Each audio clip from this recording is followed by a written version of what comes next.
Alright, so last session started off with our party leaving the Dean's office and heading outside. As you hit outside and got your weapons back, you could faintly hear the sounds of battle nearby as something has made the dead arise in the sanctuary graveyard. It sounded as if it was still far off, and the Dean didn't really seem to be too worried about it, so you just pretty much followed along behind her. During the walk towards the library, she told you a story. Pretty much close to 90 years ago, one night, she was alerted to something that broke into the library and was attempting to gain access to the hidden archive here at the sanctuary. So she woke up a friend that was visiting and quickly went to see what it was. They found some sort of mechanical construct trying to smash its way through a hidden wall, and once they were there and noticed, a fight began. It ended with the Dean telling her friend her Dean's friend telling her to drop it all, and so she did. She caused the ceiling, the walls, and everything around her to crash down upon both of them, losing her friend that day as the construct exploded once it was crushed. She then looked at Talos and Ben and told them that he was the construct and Ben was that friend, and that her name was actually Freya. She also then shared that she was the very first baby to be born here on Lunara when her ancestors first arrived, and that Freya was her babysitter. She also told you that her mother died giving birth to her, but her mother had given a pact to something, and that it was passed on to her, which is how she is still alive today after 3,500 years. She also said that she was 100% sure that Ben was Freya, mainly due to the fact that Ben was reborn 80 years later in the exact same spot that Freya died. She also said that Freya was the daughter of one Wulfgar the Dragonsbane, a name that our party had heard once before from Valen, when they learned that they were descended from a group called the Champions of the Hall. You also knew that Wulfgar created a hammer called Aegisfang that Tooth knows is still hanging above the dwarven throne at the Wynn Keep. He was also told by Valen that she was sure he was descended from the one who wielded it, one Brunar Battlehammer. But all that was put aside as you entered the library and saw that once again it was destroyed and a large construct was crushed. Something had once again tried to get into the archives, and the undead outside are pretty much just a distraction. A distraction that happened 90 years ago also. It was some sort of iron golem that was now just scattered iron, and after looking around at our party, she reached through a small invisible part of the wall and heard a little click. The wall swung open, and she welcomed you to the Star Labs, where Talos was rebuilt, not built. As you went down a winding stair and then down a path, followed by back up more stairs, you found yourselves in a circular workshop. The building itself is a combination of sturdy stone, reinforced glass panels, giving it an industrial yet sophisticated appearance. A large, intricately crafted star-shaped emblem hung above the entrance, glowing faintly in the evenings with a bluish-white light.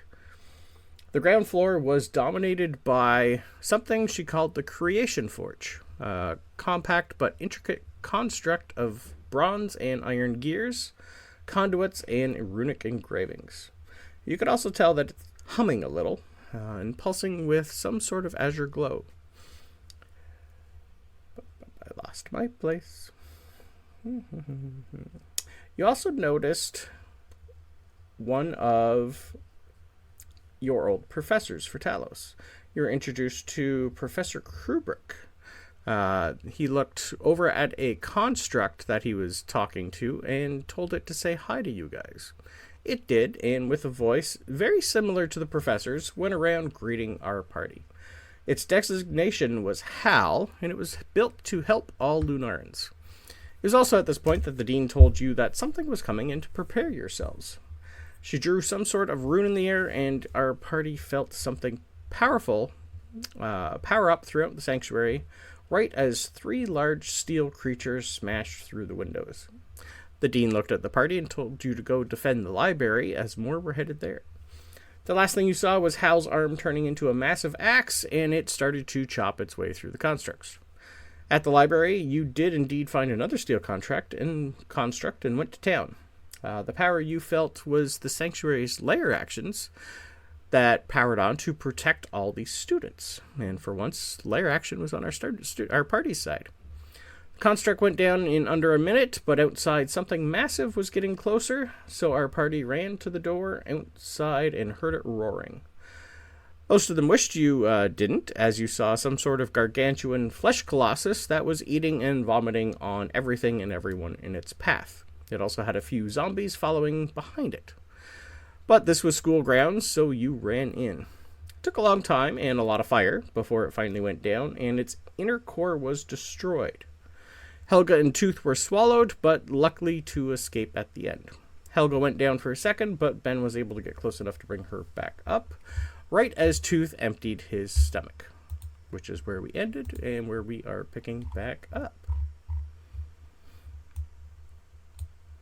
So after all this happens, you see Ben heal Helga, and the lovely Paladin is doing a healing circle on all of you.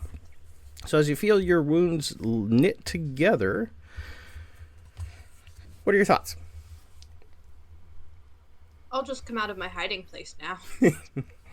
I'm still not going to get that close because that thing's still gross.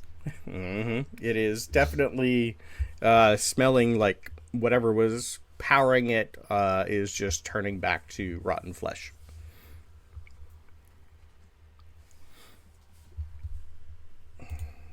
Mm-hmm. Let me throw some music on. All right. So as you guys, I don't have my music. Oh. As you guys look around at this thing, and it is, I will take perception or investigation rolls. Perception. Perception or investigation? Yes, please. That's going to be a 15. Okay.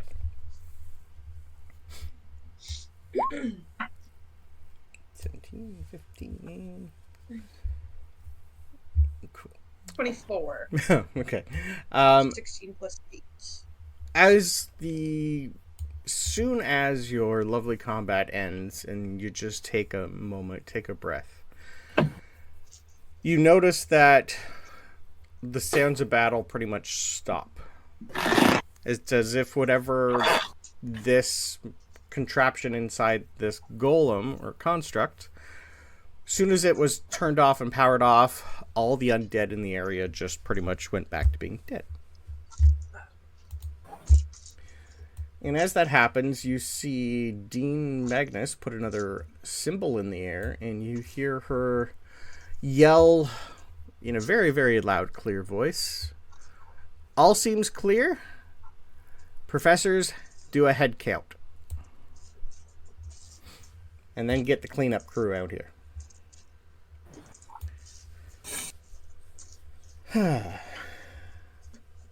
After the healing's done, you see the Paladin pretty much come up to you guys and go, well, that was fun. You guys did quite well. Gross, but fun. Yeah. Yeah. So, I'm going to look at the Dean. So, compensation? Valen told me about you, Francisco. Nice try, though. I will think on it. Anyway, I think we found our resonator. She's going to look at the Paladin. Can you please try to find out where this thing was kept hidden around here? The Paladin is pretty much just going to look and go, it teleported in. Someone brought it here. We don't know who. We don't know how. It just showed up. And we're not too sure how. But we've seen smaller versions of this contraption. This is a lot bigger one. We did find 2 more smaller ones.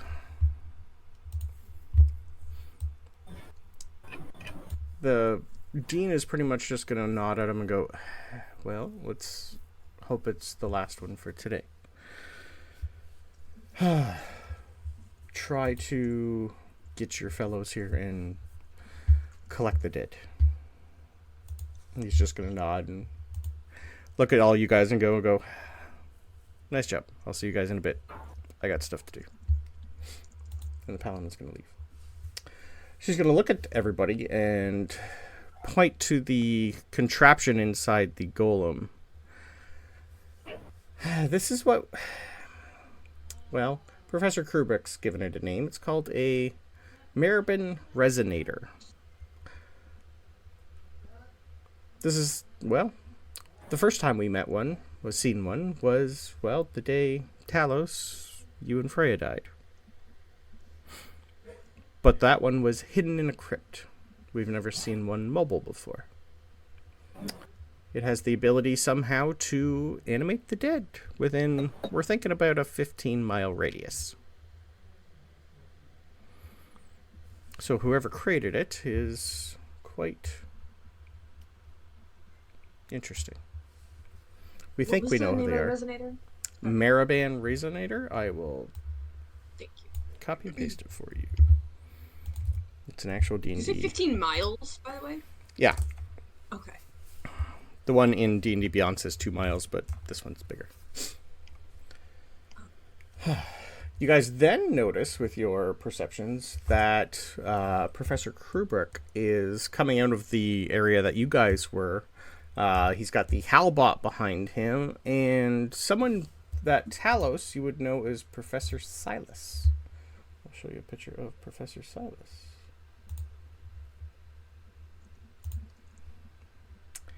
He looks dwarfish, a little bit of human or elfish, dark skin. He's got a very nice tailored outfit on.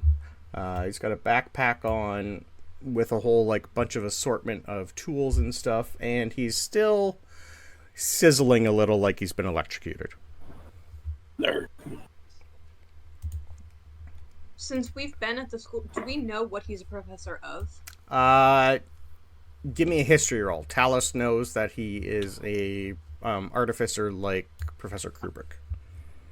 Nope. He's one of the ones that helped repair and rebuild Talos. Well,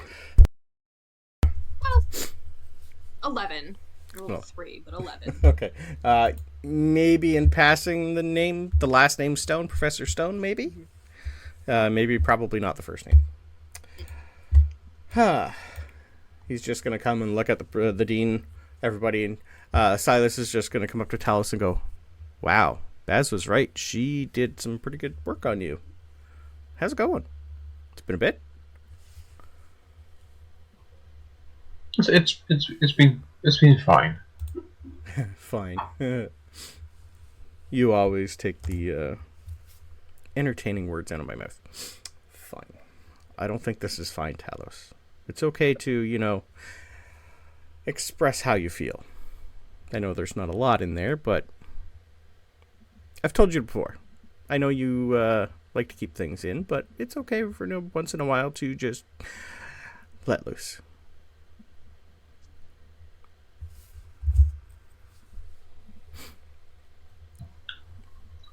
We'll give a nod of the head, but yeah, very little of the reaction. Okay, perfect.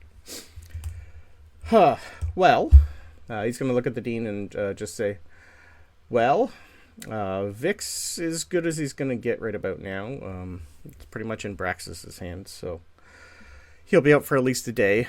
Thank you for letting us work. It means more to him than you realize." She's just going to nod and go, "I know. You guys don't like to resurrect or reincarnate. You just prefer to survive a different way. That's fine." At this point, you are going to notice Baz come out also. And I finally have a fun picture of Baz for you guys. She's pretty much carrying a couple pieces of weaponry that are kind of glowing. And one of them looks to be half her size, like a big great axe that she's just dragging behind her. Well, that's Baz. She's also pretty much a little bit on fire, but ignoring it. Yeah. She's just going to wander up to you guys and go, "Ha! Oh, you guys are here again? Woo! You guys are coming everywhere." Start, patting the fire out. Yeah, it's all right. Thank you. Something exploded in there, and I just kind of went with it. Joys of being me. How you guys doing? Francisco, hi.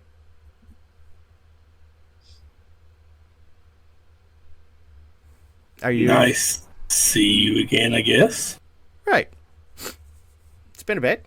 Yeah, I've heard some fun things about you from the matron mother. You want to find out for yourself? No. At this point in time, I just lean over to Francisco and go, isn't that your grandmother? yes. No, Baz. No. Baz isn't my grandmother. No, but the matron mother. Yeah, but So what is she telling Baz that she would want to find out herself with you? Yep. That your grandma told her? I didn't think that far ahead. Nope, you did not.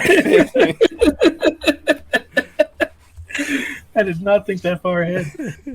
Yeah, that Which makes is it very in character. True. You know. Yes. Uh-huh. Fair enough. Continue. At this point in time, Francisco, you are getting a sending from Valen. Oh, okay. Father's ship destroyed part of Fort Brax's port on its way through the pass.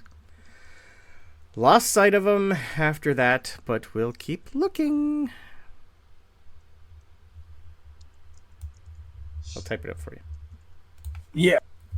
I So I'll put you on the map. And it destroyed part of Fort Braxis' fort? Sure did. That is the Navy, an Army base that Greybeard is from. Up at the very top left, she's telling you that his ship went through here and took out his port and part of the island in the process. Yeah. Okay. And I have to remember, because that's... Is it Fort Braxis or Brex that I'm from? You're from Braxis up in here. Up in here. And you've also noticed that I have finally named all the mountain ranges. Yeah. Okay. Yeah. You said Port Braxis. It's like, I said why was he Fort at Braxis? What the fuck? Fort Brax. Yeah, because okay, that makes more sense. So Because I was just like, why was he there? What? So she lost sight of him as soon as he came through here. Cool. Yeah. That's what that is. Message. Where are you guys? I mean, Francisco's response is going to be, yeah, kind of old news.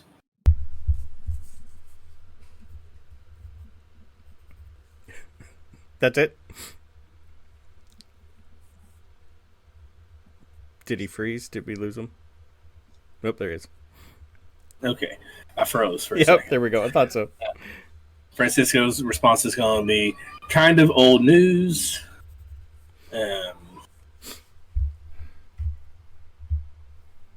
Glad Greybeard got hit. Let me know if you find out anything else. You're getting another one pretty much right away going, yeah, this has been fun. His ship is interesting. It can shapeshift into anything. Might have headed east.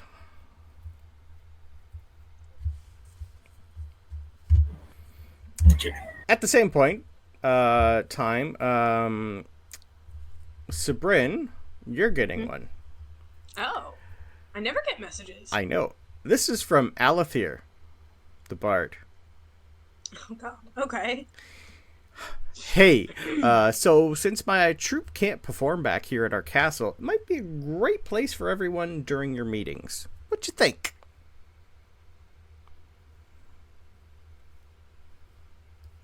I look at the sword real quick to see if it was the sword.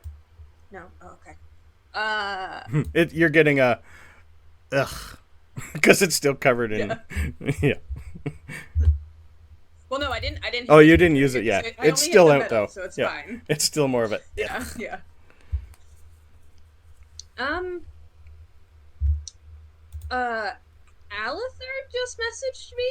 I think. I don't think I've ever been messaged before. He says that his troop can't perform back home in their castle, so we can use it for our meetings if we want. I know what AJ's response is. I'm gonna roll to see if Francisco's smart enough to think of that. I'm gonna say he's not. So, yeah, sure. Okay. I just think like I know I can reply, but I'm not sure how much time I have after. So I just like think okay really loudly. Okay. Okay, thanks. Okay, Do we know where that is? I'll put you back on the map. Yeah, you do. It's where you came out. Is that one when we came out of the Underdark? Yeah, that's. Yeah. Okay. Like, I think you just get to the Right whole in Lake Mead. your half conversation. My side of that conversation for sure. Yeah. Yeah. Like this castle is technically like It's 25 in the words and middle stuff and here. stuff. There's like a castle in the middle of the lake, but now it's been drained, so you can actually access it quite easy. And it is completely useless for him now because everyone's gone home. So he's just pretty much saying, hey, it's just empty. Might as well use it. It'll be close to the dome. Yeah. If you guys are so inclined. And lastly, Francisco, you're getting another one. From Porthos. Okay. When will I see some information about what's going on inside the dome? I don't pay for nothing. And then you can tell he shifts completely. Something's fishy north. So I'll be dark.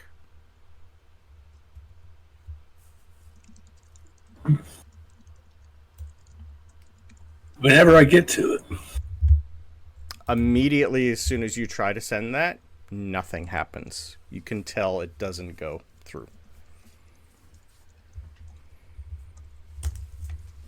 That makes sense. Yeah.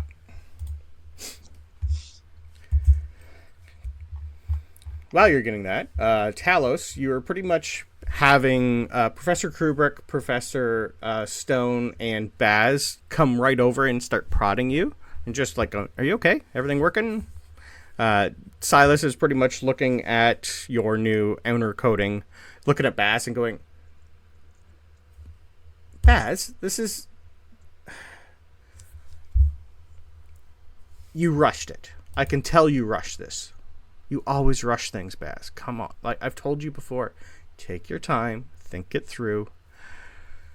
Look at it. He's like pretty much like poking in a few places. It's like, Talos, did Baz even tell you what else could happen with that coating? I'm giving Baz a look. She's just going, I was given very minimal information. They were kicking me out of my place.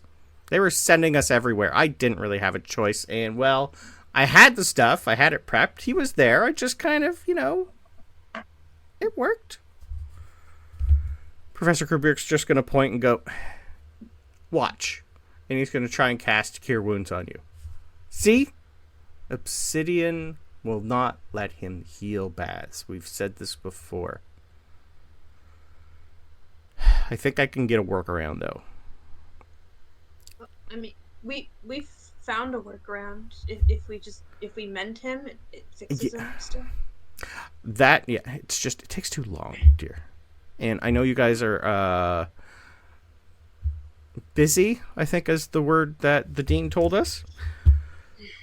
True. I think I can work around it, but I need to put you in the shop.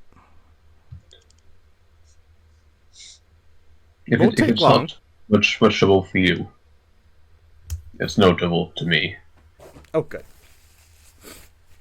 Well, may as well start now. You can see all three of them are like, ooh, we get to open Talos back up? It's like, yeah. The professor... I'm definitely in pieces before we even reach the lab. You'll also notice the Halbot is pretty much just walking around the construct here and like poking and prodding it and just pretty much looking at everybody and going, what's this? What's this? Can I help? What's this? Like, still has his axe out and almost, like, in the middle, still in combat mode. Yeah, you're co-eds. I like that. That's... How about... Hi! Hi. Oh, okay. I actually have a picture. I don't think I showed you of the Halbot. No, I did. I'll put it up again. Halbot! He's quite big. Yeah. Yeah. He's at least 12 feet tall. Hi. And I'm just missing wondering... a few things. He's been hurt a little. Yeah. Oh, okay. Yeah. Do you think that if it's not going to hurt you or anything, you could maybe like root around in there and see if there's anything else left in there? Sure. Smash. Okay. You know what? That is close enough. Thank you. Yeah, the dean's pretty much just going, Hal, just take out the resonator, please. Hand goes back into a hand. Arm goes back into a hand. Reefs it out. Like almost covering Tooth and Helga in whatever is still left of that place. Here you go. What's this? I don't know. Can I look at it? I don't know what it is. So the resonator itself, it's like a obelisk shape. Around the whole sides are runes. I will take Arcana rolls, please.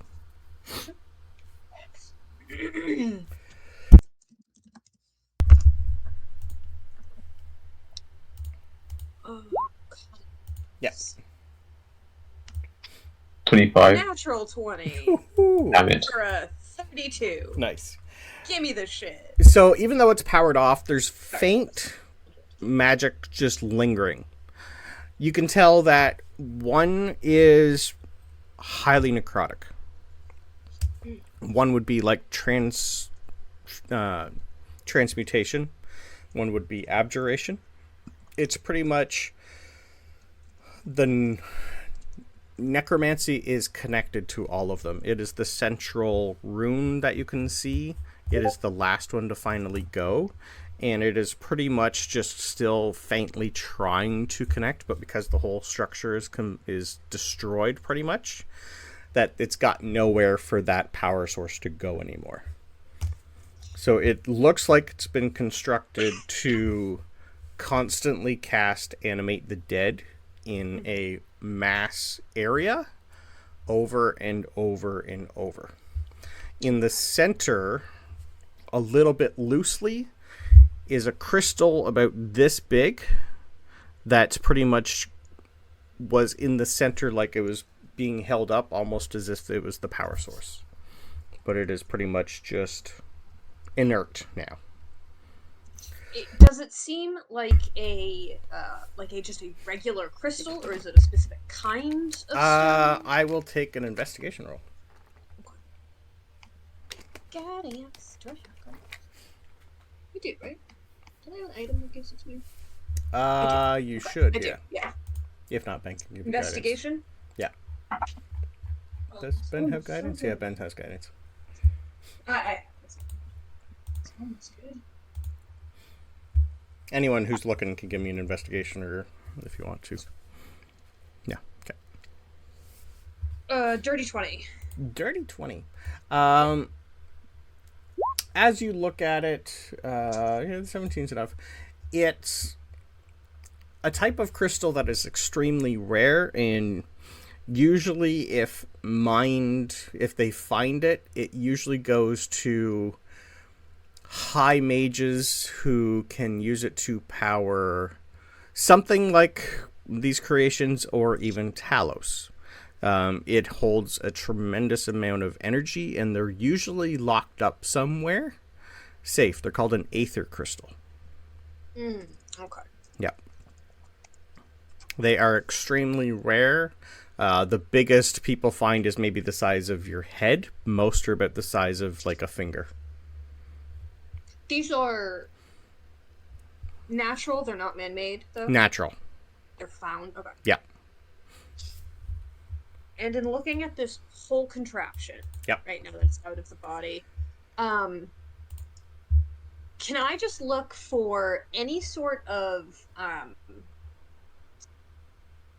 feel like I don't know. I feel like Sabryn is thinking about it like checking if like its mom put its name in its underwear or something. Oh, Like you're looking signature of any okay. kind, by who made it or anything.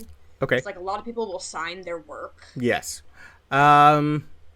This is a big thing to have in something, and apparently this is the first one that's been this mobile, so... This big, this mobile, yes. Yeah. Most have been, like she said before, even the steel predators that came in, that she's never seen anything that intricate before. Talos was the first, and most things are kind of like the Halbot shoddy work. I will take history rolls from you. Even if it's not signed with their signature. Mm-hmm. So there's a good chance that this crystal was just stolen from somewhere. Yeah. So there's a good chance it'll have where it was stolen from. Yeah. Plaque on it. 17.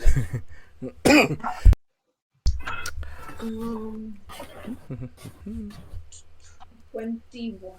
Okay. Yeah, like the creature itself, you don't really see anything that says how it was made or who did it. It does look like it was created out of fresh bodies. So there would be a few pieces of flesh that have like tattoos remaining. There'd be like pieces of like hair and scalps, like people's faces on here. So this is pretty much just people were literally torn apart and created into this. So the creature itself, no.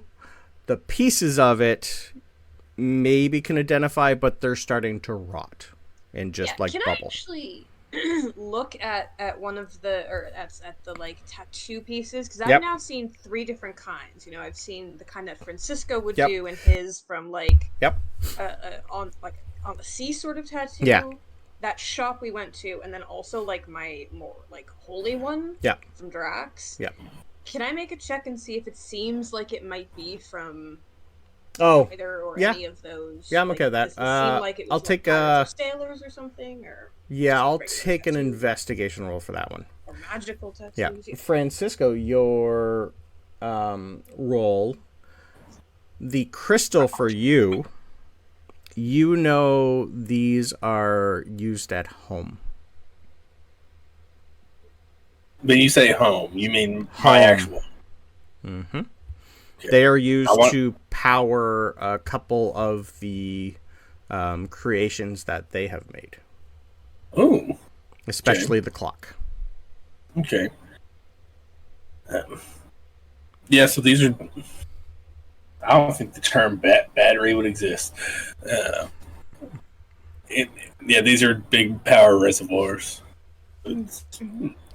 Braxis has quite a few of them. I'll take history rolls on Braxis, please. You said investigation? Yes, for you, for that part. Yeah. 29. Okay. Or an actual 19. All right. Ooh, nice 22. Also, what's your... Yeah, please. Sorry. Ooh. Terrible to use over 20 usually, my dear. No, it's look, I rolled a 3, so it's a 14. Oh, okay. That is still terrible for you. Give me 1 second here. History is dirty 20 for me. Okay. Awesome. I was going to give it to you at advantage because it's about home, but give me 1 second here. I need to bring up Braxis. Okay. So, Braxis, with all your history rolls, we'll do them first. You guys would know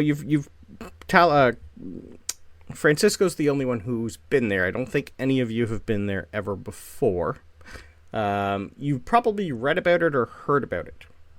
Braxis is pretty much in a steampunk era phase. So that is more... This school deals more wizards, but yes, it has some sort of artificers, but that's new here. Talos is still considered quite advanced because he can do magic, but simple constructs you would find everywhere in Braxis. It is a home to many inventors and scientists. It has grown to be a marvel of new technology and ideas. Magic's still in use, but only to help with the growth of the city. Most people there live a simple life, mainly due to the safety of the Navy and the Army. It's mostly a commercial fishing city, but they also have a very, very big, deep mining industry where a lot of ore comes out of. The mines in those mountains roll deep. So deep that they've never stopped. Braxis itself, it's named after the god of creation, invention, and exploring. It is a hub of ingenuity and innovation. It's pretty much a clockwork-powered city.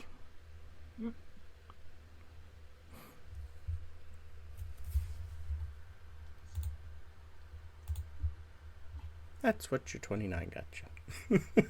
No, sorry, the over 20s. Your 29 investigation roll. Mm-hmm. Most of the tattoos seem old, weathered. A lot of them seem to be...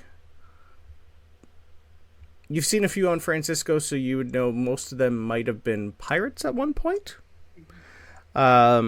Or the theme on most of them you're going to see is more nautical navy. Nothing really flowery or anything like that. So these are people that are probably just been taken off ships, merchants, fishermen. But definitely most of them worked or lived near the sea. Okay. Yep. Francisco, it looks like a lot of these bodies are fresh. You'd also see a couple that have the lightning bolt. Oh. Mm-hmm. A lot of them have nautical tattoos and a couple of lightning bolts. Okay, so I think that goes without saying that Pregnancies has something to do with this. Mm-hmm. I think so. I mean, did you tell us that where he was lost, where they lost him? Not yet. Not yet. Just because it's all kind of happened at once, I'd say. So, I mean, I guess we know he just left a lot of bodies on the island. You do know it exploded, though, right? Yeah. It turns out that he took out a good chunk of Fort Braxis and with the explosion, and Berlin says that maybe he's heading east, which, if we think about it, heading east, he could actually be going into Braxis. And apparently there's something going on north, and Braxis is in the north, so it seems like that might be a hubbub.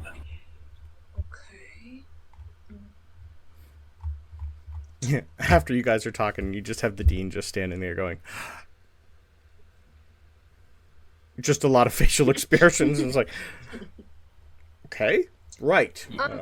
Everyone, the other three are still poking Talos, but she's just pretty much looking at Helga and Tooth going, really? This is all happening? And they're just going, yeah, this is us.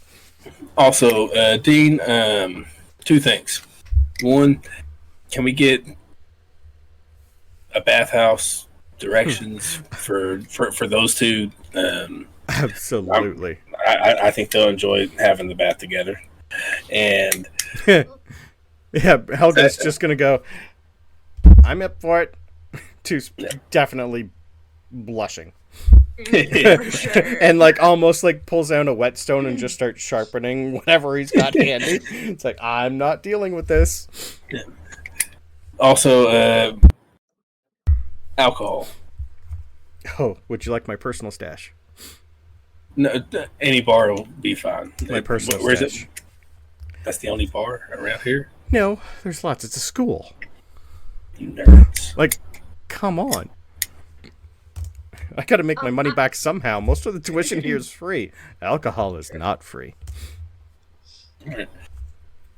I saw some obsidian in the workroom. If no one's using it, I would love that. Speaking of workroom, let's congregate there. I got a few more things to tell you guys. And she's pretty much just gonna like immediately just you're gonna see her like just 1 sec. And she's just gonna start talking, do a couple sendings to people, and after like a minute or two, it's just okay. Apparently, some students are protesting whatever just happened, so I got people dealing with that. They love to protest. Undead rights. It was an exam day. Some of them actually wanted to do it. Okay, wait. Where are they protesting? They're in the middle of doing a rally somewhere, and I just told them to just lock them in a room and don't let them out. I want to see this. I'll do rallies tomorrow. I'm not in the process of doing that today. When you have so many students and so much empty space, they just get bored. Who argues about taking a test? God.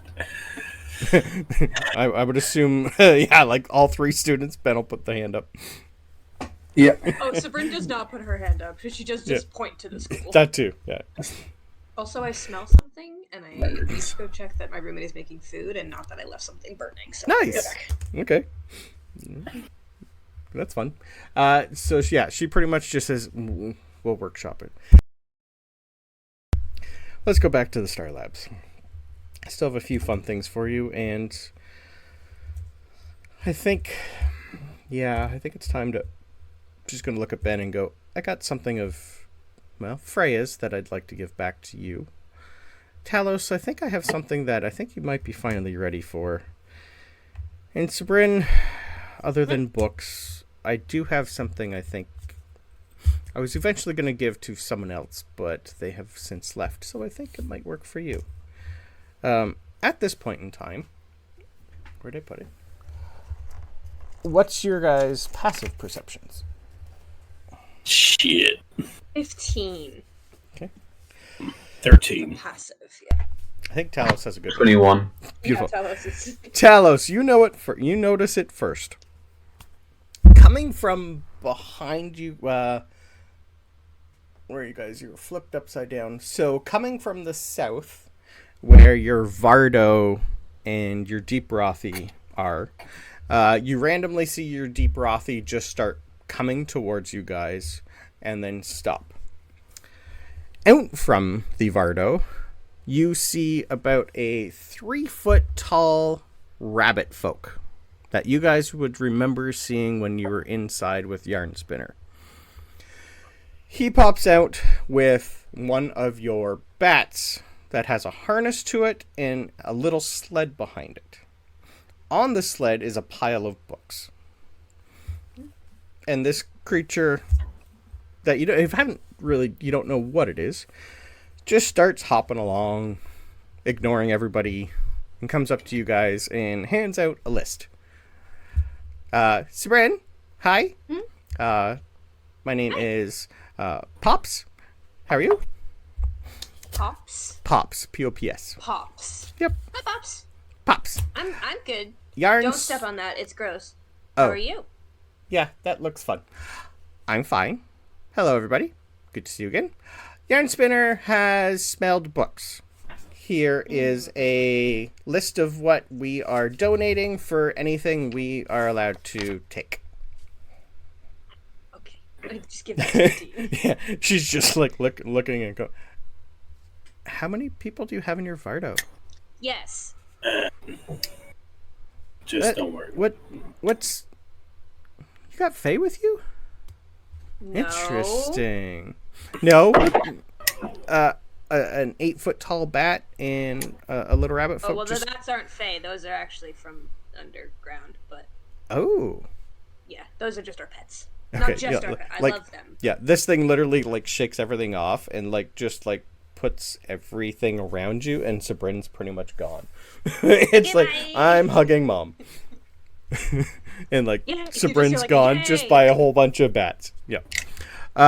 So the dean fall over immediately. I cannot carry the weight of the bats.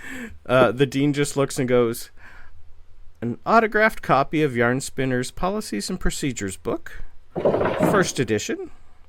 The collected memories, stories of Yarn Spinner and friends. It's like a book that's as tall as you, Sabryn. It looks like they've collected every story they've ever had and put to a book. The History of the Feywild by an Unknown Author, and Volo's Guide to the Feywild. This is a really good deal, Dean, because these books, you would not get them otherwise. Right. Give him a good trade. Yeah. And do I just put them in? I'll put them on the sled. I'll get... Yeah. This is interesting. She's just going to look at the little rabbit folk and get down on her knee and go, "Pleasure. How many of you are there? I just happen to have an entire building over there that is empty, and I love to teach." Okay, no, we're not doing that. What? It's not happening. No. Why not? Yeah, I'm sure they'll come. She's just going to say, No. if... We'll figure it out. No. We'll workshop it. Are there woods nearby? Here a little. Yes and no. If you would like to meet the person, we will set up a meeting with you. But we are not having a bunch of people. You're not going to get much option. So you can either meet them, and we can do this in the next couple days or whatever. I don't know. I don't think there's lots of. I can wait. I got time. It's just I lost 100,000 students, so I have space. So we will let you know where he's at when he's ready to receive company.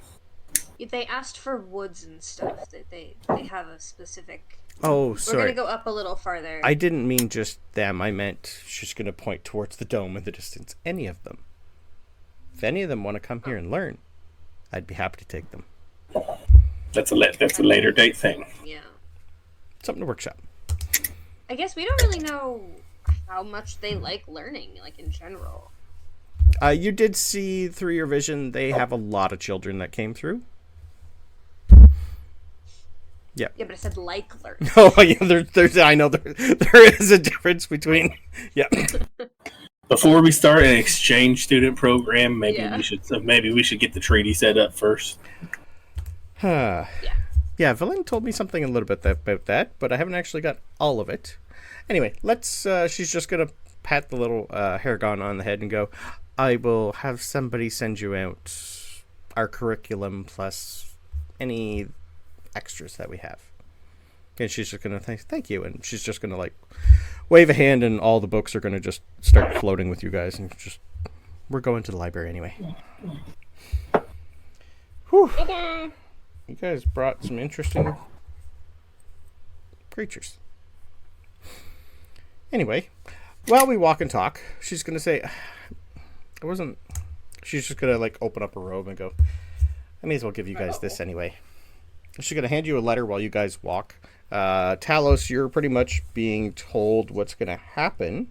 They pretty much are like looking at Baz and going like, as you walk and everything, you're gonna have them say, "Talos, it's a great coating. I know it's probably done quite a lot for your magical ability and made you a little hard to hit. I have a feeling you're pretty much good for getting cold and hot. Extreme cold could be detrimental, so try not to fall into anything frozen. Prolonged exposure to cold will shatter your coating." Understood. Yeah, Baz is just going to go, "That's what I forgot." Right. Sorry. Anyway, yeah, we'll get you fixed up. For something, anyway. So as you guys are walking, you are being given a letter written by Valen to Dean Helen. So, all it says is, "I ran into Ben, Sabryn, and Talos a while back, and, well, they should be coming back your way at some point. Something about them has me remembering the old days when things around here were interesting. Something or someone has pushed them into the fray like we once were. They seem capable, but I don't think they should do this alone. I have asked them to get our old gang back together, well, the few that are left and still sane, as I think it's time for us to put down our own goals aside and forgive each other for our past mistakes. You have always been the only one I considered a friend, and the only one that truly gets why and what I did. With them will be a dwarf and a half-drow. I know you were really never part of those that first came through, but somehow these 5 are descended from the champions of the hall. I know the daughter of one died there, and something about Ben to me supports that they were indeed that person. Do what you can for them and give back what once was theirs. I'm currently at their home, which oddly once was Kelbin's. So she wrote this when you guys first met Kelbin and went to right before you met Grimgrin on your way to the mayor's house. So as soon as you guys left, she sent a message to Helen. So this has been 2 weeks ago-ish, maybe 3. I'm staring at this memory portrait now, and it seems he put most of his memories into it, as well as control of his wizard's tower. He also put the fucking staff as its power source. They're currently heading to talk to one of the Navy admirals at the mayor's place, but at some point they will come. Best of luck, and give my best to Will.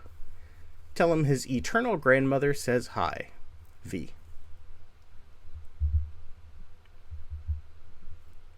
You would know Professor Will. He was the one who took your weapons away from you. Professor Zimmerman. He's the necromancy wizard. Professor. Oh, right. And I will hand her... really just like the list of signatures we've gotten so from far. People, which I've just realized, I guess, is just a blank sheet of paper. No, it pretty much has the almost like a verbal contract on there of who's ever signing this is agreeing to a meeting between the Fae and the Lunarns. The one from Velen. Oh, from Velen?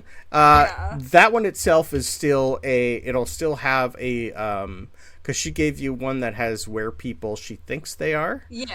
But it's pretty much a introduction from Velen, pretty much saying the same thing. We need to put aside our goals, forgive each other, our past mistakes, and all that. Please help these people. Whatever's happening, we need to be banded together for this. I don't care if I'm in charge or a part of it. You guys need to help these people, and I would... Stuff like that. Yeah, so I'll give her the paper and a pen. Huh. She pretty much just grabs it and goes, oh. Really? Mm-hmm. She's looking at a couple of the names and going, ugh. Yeah, we've got pretty much everyone on it already. I see that. Yeah, she's going, ugh, really? Ugh, I hate that person. Volo, she's going to look at the note and go, we don't have him yet. But she's also looking at the note and going, well, we have one of his guides to the Feywild. Okay. We heard he was in... I have not kept track of him. Teaching at another school, so I guess we'll make our way there at some point. But that's the last that I guess Willin had heard from him, or heard of him. Yeah, that academy there is now underwater, I am told. Ah. That's where you guys were. That's what Alec did when you guys were down there. The one who gave you all the books while you were talking to the matron mother. That was Volo? That was Volo. He's the dean of that place. I didn't realize. In Axiom Zobaran? Yeah. When you guys went in He was with the Drow? Yeah. Oh. You guys just never went in there or met him? No. No. Okay. Yeah. In any sense, if we knew that he was with the Drow, because it's Axiom Zobaran, we know where all the Drow are, so... Yeah. That was before you were given the list. You hadn't met Velen yet. Yeah, we weren't looking for him yet. So he has now been relocated. But he's the one who gave you all your books. Do you have any idea where Dr. Fate is? Velen didn't have any idea. No one knows where that creature is. Oh, okay. He's an interesting one who, well, I hope we find him. He is a interesting sort. He's called a Celestial. He's not from around here. He just showed up one day and offered to help. He has the, power to see. He's a precog. He can see quite a distance in time and has the ability to change fate for people every now and then. I guess that's He's been around. Yes, he's always in like formal armor, helmet. We've never seen his face. Interesting sort. We just assumed he got bored and left. But if he's on his list and Velen thinks he's still alive, that's a bad news. Oh. Because he should be around if he's here. He liked people. Oh, I see. It's bad news that he's not around. Correct. Probably would. Technically, he could be on one of the other continents still, right? No, he was still... He's got the ability to come and go as he pleases. So either he's been killed or captured. Hard to capture. I mean, if he arrived here just randomly, isn't it possible he just simply left and went back home? I don't think he had a home. Or the next place. Maybe. I don't know. Maybe he's on one of the other planets. He was a rolling stone. Maybe wherever he hangs his hat is his home. I'm going to take disadvantage on that. I was going to say, everyone roll 2d4 psychic damage. Interesting. I don't even understand that reference, but I know you're making a reference. It's Temptations. Yeah. While you're doing that and talking Talos, all three of them, and at some point the Dean, while you guys... it's pretty much just a... this is going to be fun. But she's actually going to put on the one to be part of the Dome folk, a stipulation that she gets to either build a school inside the Dome or them come here to teach as being part of it.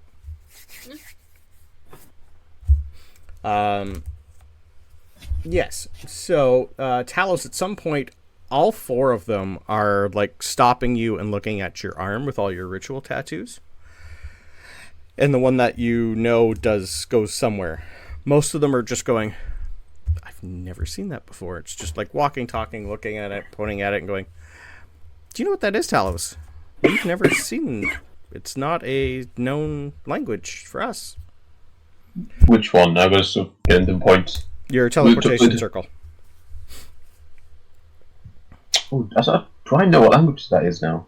You know what it is, and you kind of know where it goes. But do I know what language? The language... Would that be in 3PO's? Yes. I don't think you've asked.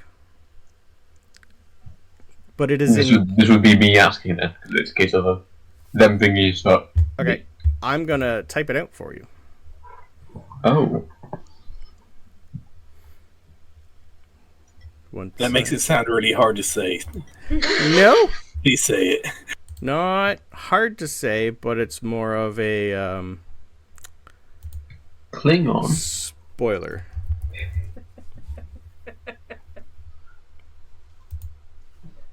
A spoiler. Whether or not you know what that race is. He would not know. You wouldn't know, but 3PO... No, yeah. Yeah. Funny title to a language. Mm-hmm. Not really sure what it is. It happened in the... I can't remember the place's name. You got that in Muna. But it didn't activate. Yes. It activated there, but you didn't know what it was until you died and Sabryn hailed you back. And no, I said I got it there. Yes. When you got Spock, it showed up. Or 3PO, I can't remember which one. One of them. I got it from the book, I think. Like an accident. I found the book and it just sort of disintegrated. Disintegrated. Yeah. So, I can't tell you, because of the book I found this in is gone now. They weren't too happy in Ah. Well, we're just thinking it might be connected to whoever built you, maybe. We have a name. Maybe. We think we know who built you, but we're not too sure. At this point, that you guys are in the lovely labs. I'll put you guys back over to the other map here. I have a good guess as to where it goes. Oh, well, that's a good start. We've never seen the language before. We have looked far and wide long time ago for other different languages, but we don't recognize that. And even the dean's like going, I don't know what that is, and I should. Like Eyes of the Runekeeper for Warlocks, it's like I should know what this is, and it's not coming up for me. So as you guys come in here, he's going to put you on the table, and you'd be able to tell that this place got demolished quite a lot. It's going to need quite a big repair. The forge is pretty much destroyed. Whatever these creatures came in to do, it looked like they were sent to destroy the place and not the people. It went for machines, it went for everything on the shelves. The only thing that's left is part of the workbench that they're putting on. Oh no, the Obsidian! There's chunks of that everywhere. She's just pretty much just saying, just leave the like rubies, diamonds, jades, and all that. Take the obsidian. That's easy to get. Add about 10 pounds of obsidian. Yay! In like fist-sized chunks. And I was so sad. Yeah, in about fist-sized chunks. 10 pounds? Yeah. Silas and Baz will start talking. Baz has pretty much like grabbed a hammer, a chisel, and whatever tools are handy, and she's just like on the top, like she's pretty much straddling you and smashing into your head with a chisel and a hammer. She's just gonna go, this might hurt a little, you'll be fine. She's already started. This might hurt. Yeah. She's just going. So, she's just pretty much saying, what exactly bang? Yeah. Are you doing bang? Yeah. Professor Kubrick's just going, we built a extra failsafe in their Talos. She's just trying to access it. I think it'll work. So it's after a couple, it's just more, she brings in a tool, and then you guys start to see like sparks start to come out as she tries to cut you open. At some point, too, you're going to hear just Kubrick go, Talos, just repair mode, please. And just as soon as his voice speaks, you go completely still. You can still hear everything, but your chest opens, your arms open, and you are now in repair mode. Something you've never seen before, but for him, it's voice activated. Whatever he did inside of you, he can turn you off. You guys always go for the fun stuff. Always. And bards. What do you want I from know us? this is true. It's just you. It doesn't matter being a bard. You could be anything, and you would still act this way. Just be happy that I was on mute. Be kind. It is. So while this is talking, Professor Silas is pretty much going to say, a few hundred years-ish ago, the dean's going to go, I think it's been a little longer than that. I'm thinking close to 300 years ago since he's left.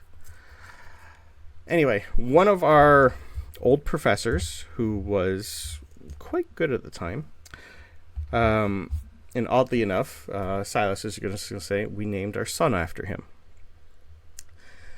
And he was a great friend here. He was one of the first ones to build this place and start teaching artificers here instead of, we think he was from, we're not too sure, maybe Braxis. I think his parents might have grown up up there.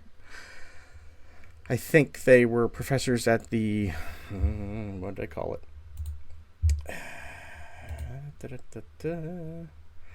They have a school up there. What did we call it, Brandon? I will find it eventually for you. I believe in you. It's a weird name for school. I know, right? No, that makes perfect sense. Honestly, for a it school to kind be of named works. that. The Academy of the Infinite Cog. Oh, We think he was from up there anyway, but he came down here to learn wizardry, which was odd for someone anyway. Didn't really take to wizardry much, but he became irritated at certain times, got angry that things wouldn't work. And then we found him, well, working on things that you shouldn't. He was robbing the graves of the dead and animating them and turning them into, well, what you see outside. So obviously we banished him, took all his stuff, and we tried to keep track of him. We think he was the one to build you.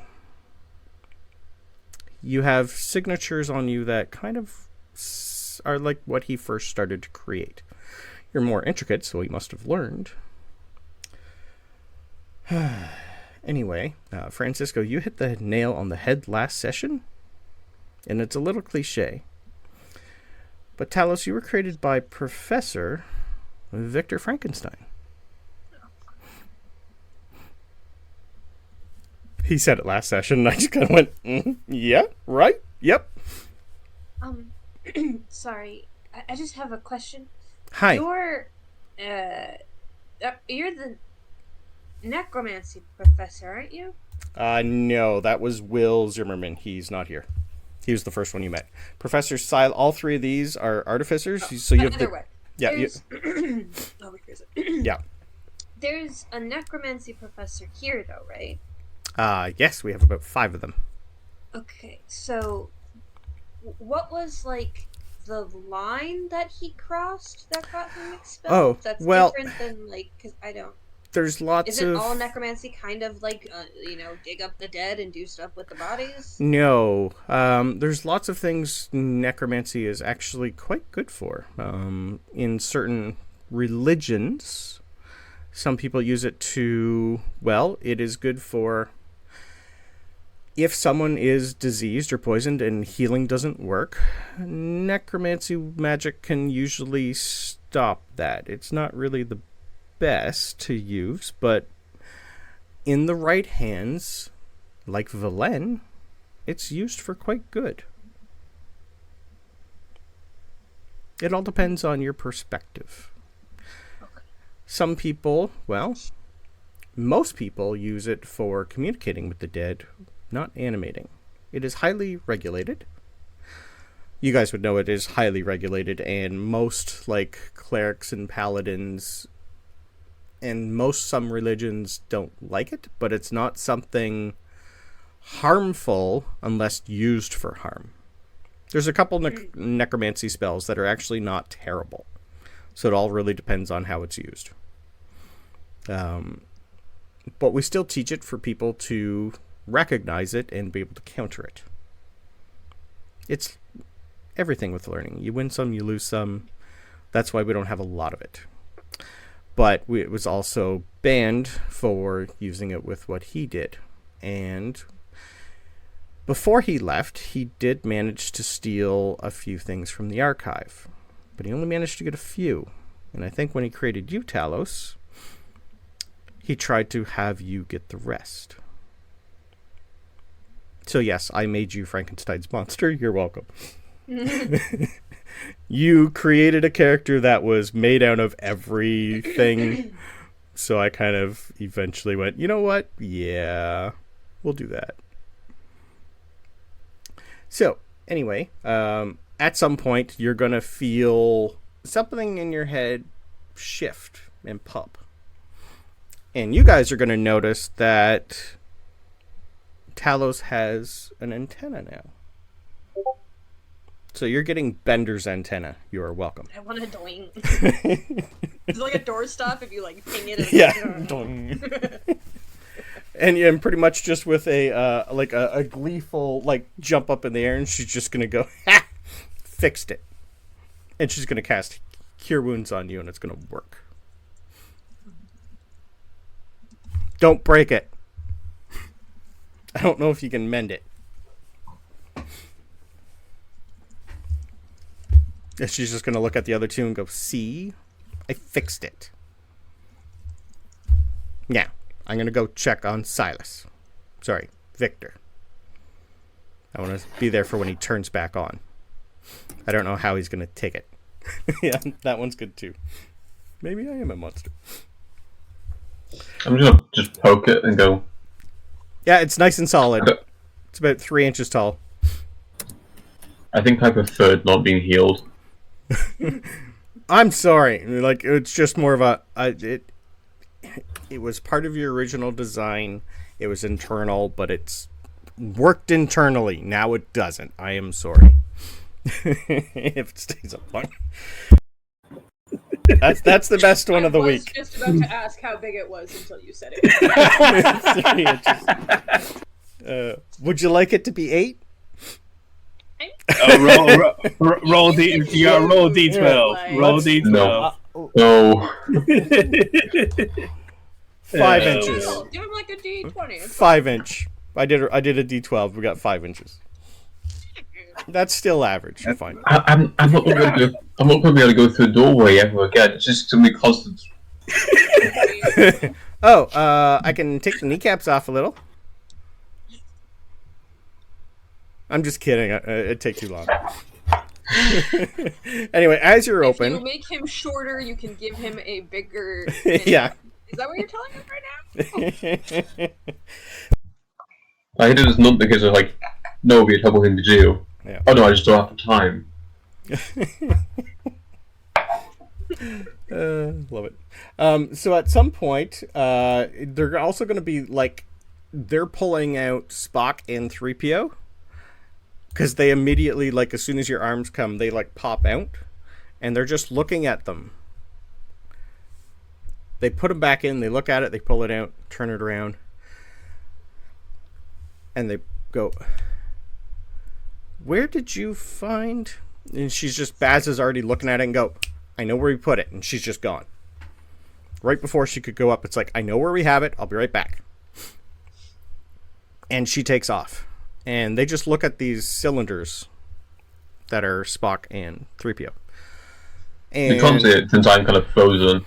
yeah, they like hover them up. Talos is enjoying peace and quiet. Mm-hmm. This is true. You only have your internal memory now. Just, yep. You can finally hear yourself. You can finally hear yourself think. And they are like looking at it and going, what the hell kind of metal is that? We've seen this before. We just don't know what alloy it is. We don't have anything here that can make this. But your original body was made of this. Or had parts of it. We still have the part of you when you exploded. And then eventually Baz comes back with about an 8x8 piece of it. And it is the exact type of metal that is the cylinders are made of. Same with your internal core. Hey, Francisco, do you recognize the metal? Maybe it's something from Braxis, since they're more metal-based? I'll take history rolls, please.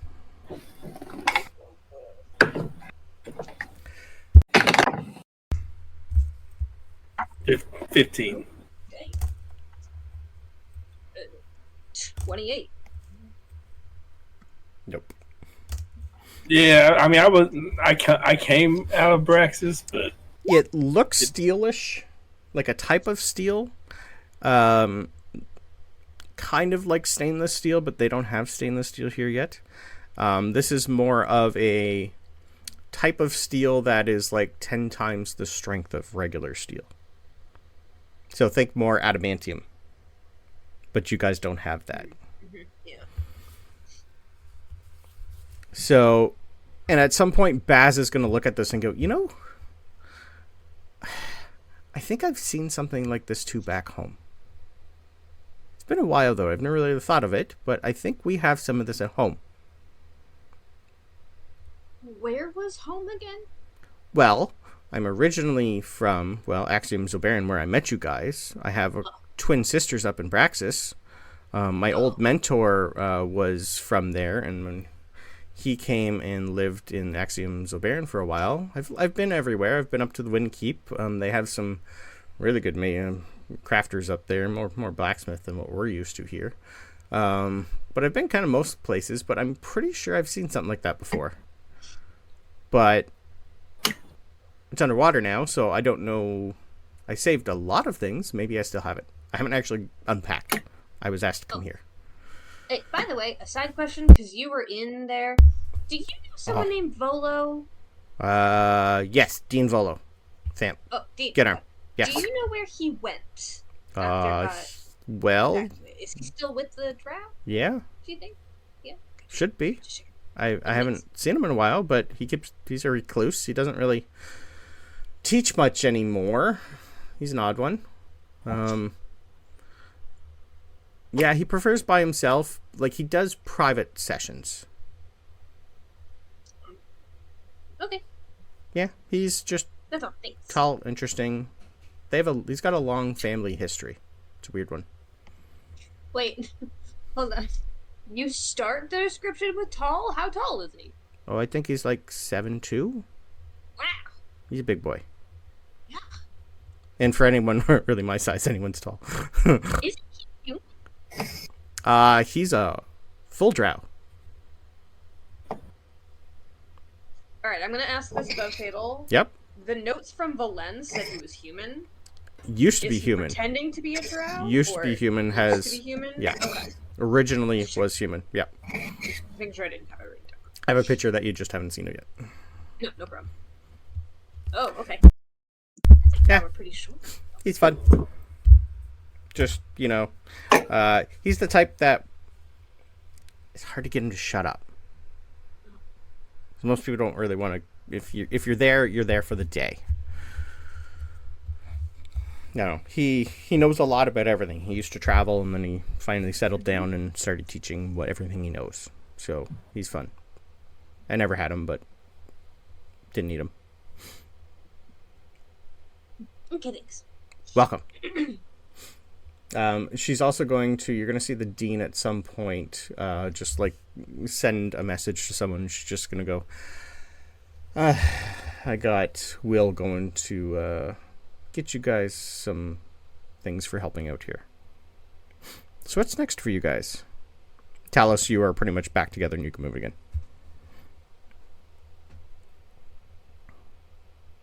Next? What is next for us? What are we going to do next? You didn't have... It was... You We could didn't go have a set anywhere. plan, You did did not have a set plan. No, we were called here, right? You were asked to come here, yes. Yeah. Yeah. Well, I guess we have a couple options.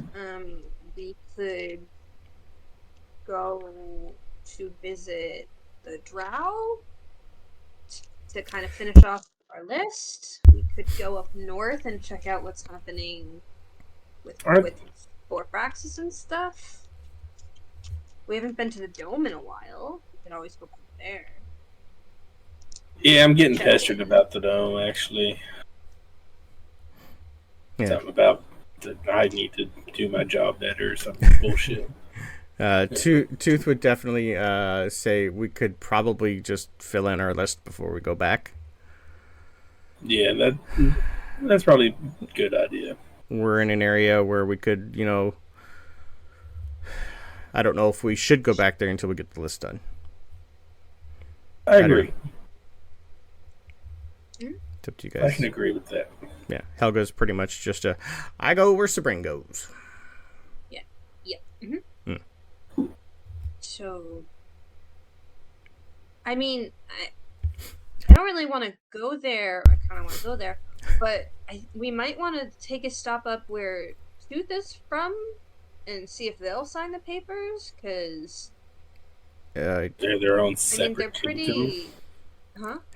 They're like their own separate kingdom or whatever. Yeah. As long as you guys drop me somewhere along the way. Who's saying that? That'd be Tooth. No, it'd be Tooth. I don't think he wants to go home. I won't say for sure, because he's been exiled. So, to be fair, I don't think they'd actually sign it, so I'm not even sure it's worth stopping. It's also been a while for him. He's older and looks a little different, so... Well, how about this? Why don't... was there something in the Customs and Courtesy book, Talos or Sabryn, about power of attorney? Or signing in lieu? Give me history rolls. I don't know what you're asking me. Essentially, what the goal is, Francisco wants to know is, can we just send a sending to the matron mother and me sign for her? If that's allowed by their custom and courtesies. 21. The 28 from Talos. 28. And the 21. Definitely, you guys agreed to do this already. A verbal word, written word, you said you would do it. You need to do it. So it's not something you would not be able to... You writing her name down would not be legal in a sense. Yeah, it would not be like... You've done a blood contract before, even though you've gotten out of it already. Writing their name down is akin to a blood contract. Oh, okay. Yeah, this is like a magically enchanted paper that if they're putting their name on it, this is legal binding. If they get out of it, their probably lives are forfeit. Gotcha. Unless they can make a deal to get out of it. I think it has to be them that does it, and also we haven't actually stopped and gotten Helga and her husband's signatures yet either. We talked to her about it, but yeah, you never know. We haven't talked to him. Nope. But we were invited. So what? Stop at Helga and them on the way to... I'm not entirely sure where the Drow are at. Can we see the map, yeah. Brandon? I don't remember where Helga is. That's fine. Talos, I think, has also told you guys where... Have you told them where you were told your teleportation circle goes to? Okay. I would have. Okay. That's what it was, wasn't it? So, to activate another tower thing. Well, where you guys currently have your towers here, there is a Kelbin's Tower to the north at Windkeep.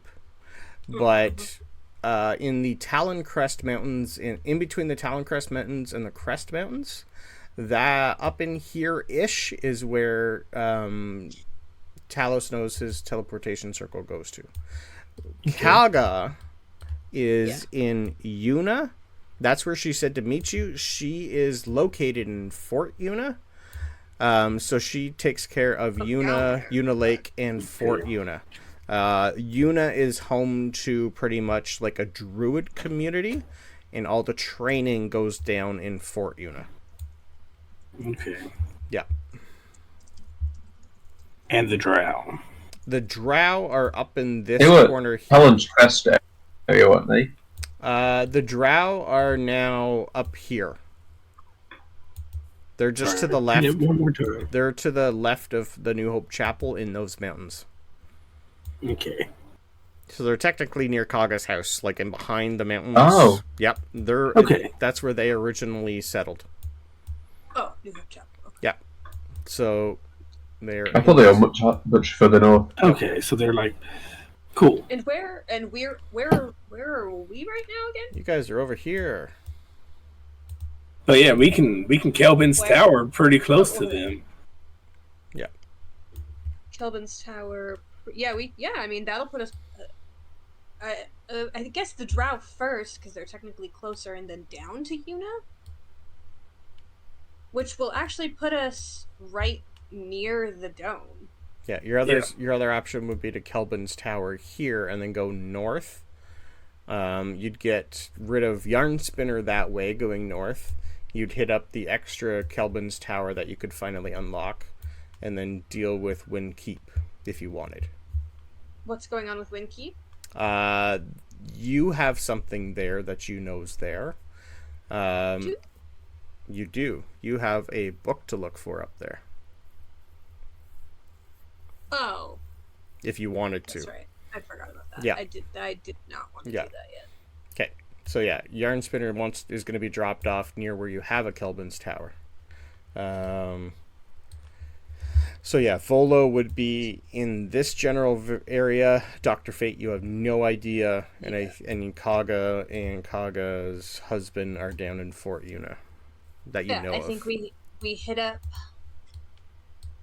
Volo, then get Kaga and her husband, see if either of them know where Dr. Fate is. If not, I mean, he's not even part of our deal with the Fae, so we don't need him to go back to the zone at that point. No. Yeah. And at some point... Unless there's anyone else that we need to get signatures from for the Dome meeting. The only ones... You've only gotten a couple of the merchant heads from Axiom. It all depends if you want more of them. There's a lot of other people you could probably get, but the majority of what you have... So you have Army, you have Navy, you have some merchant heads, you have clergy, you have a couple mayors...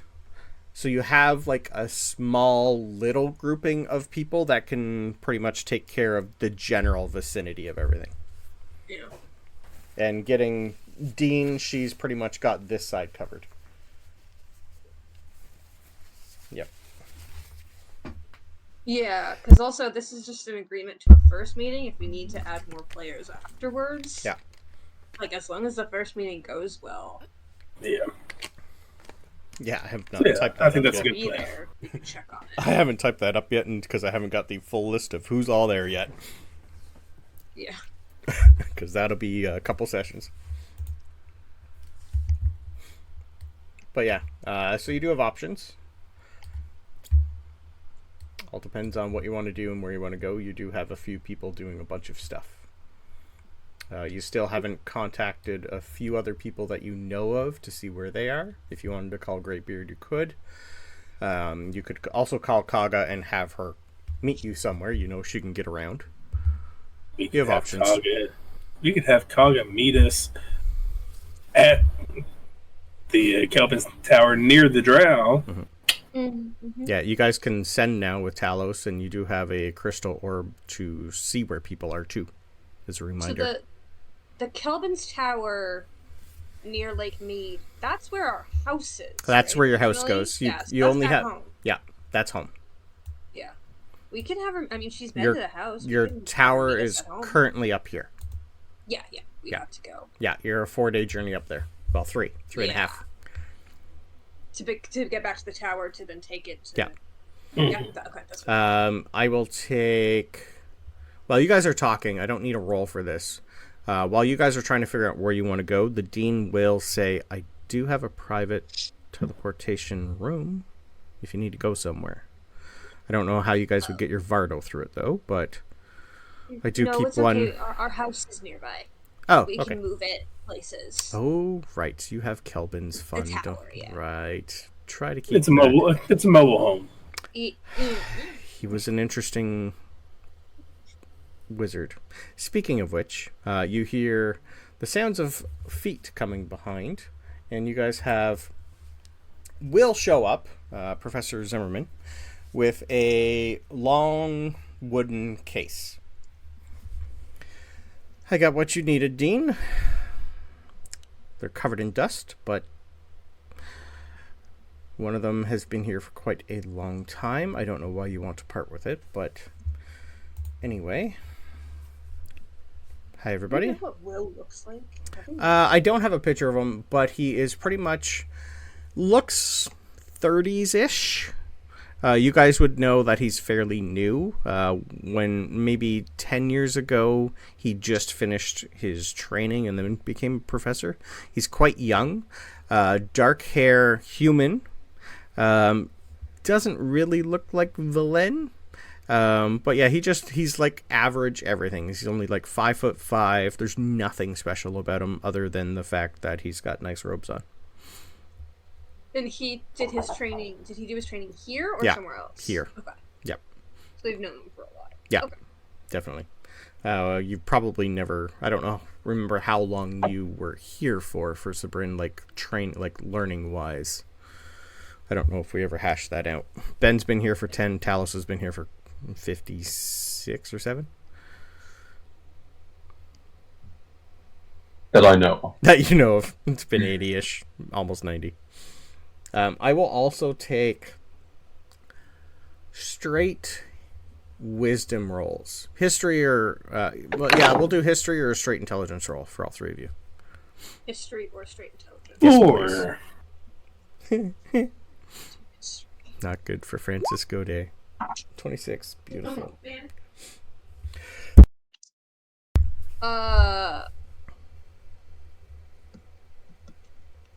I also rolled a 4, so 16. Okay. Talos, you're probably, because you're good at math, you're probably the only one who's been putting numbers together and timelines and dates and just more the general everything. So your creator, 300 years-ish.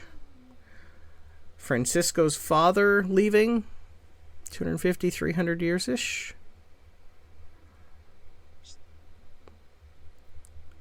At some point, you're going to have the dean also show you a picture of Victor Frankenstein. If I have it. There we go. Dwarf. Kind of hints of Duragar in him. Hints.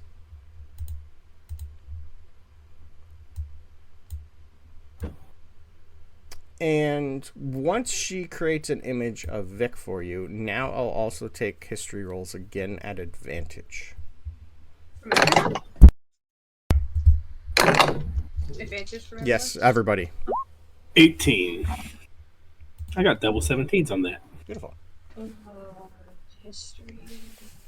I rolled worse. Oh, did you? 27. Only one worse, but still. Okay. It's still 25. Okay. So you did quite well. The image of Victor, and it's mostly the image and the description, is the same description Grimgrin gave you of who's working with Priences, who helped create him. That makes sense. Yeah, tracks. So it seems they've been working together for quite a while. Along with Wispclaw, the Kithrickmancer. It keeps changing Princess to Princess. Prince of the Seas, easiest way to do it. So all that kind of clicks. Oh. Huh. And Talos would explain it out loud. Okay. While all this is happening, Yeah. While all this is happening, you're getting some loot. Yay! We'll start with Sabryn. In D&D Beyond, there's something called a Whisper Jar.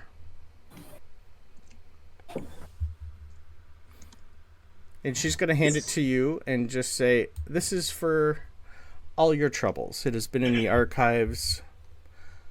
Well, it was one of the first things ever put in our archives when we built this place. It is from before we were all here. It's from a place called Candlekeep.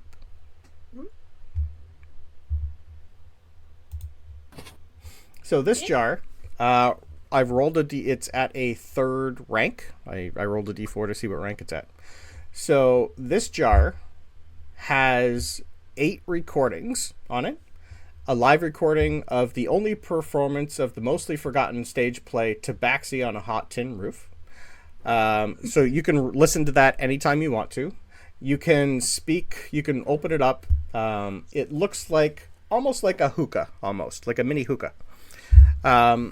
And you basically inhale the memories, I'm going to say. It has the life's work of the loremonger who owned the jar before you.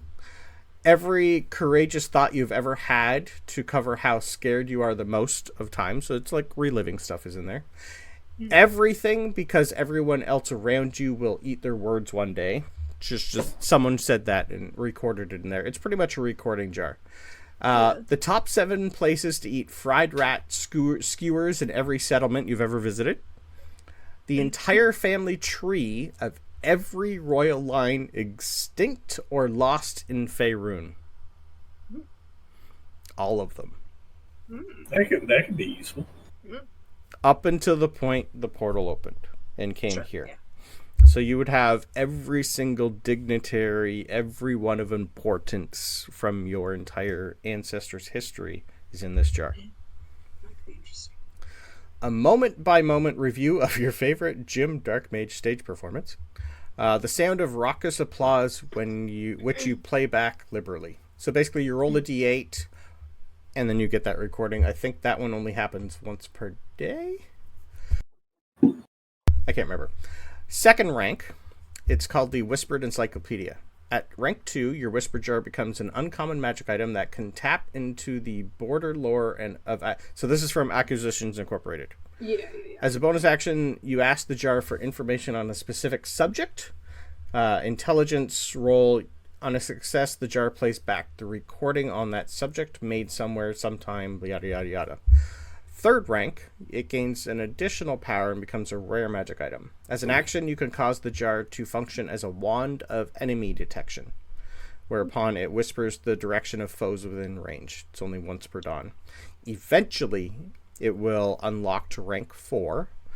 At that point in time, you can cast Detect Evil and Good, Detect Magic, Detect Poison and Disease, find traps, identify or locate plants and animals. Okay. So she's basically giving you a jar of knowledge.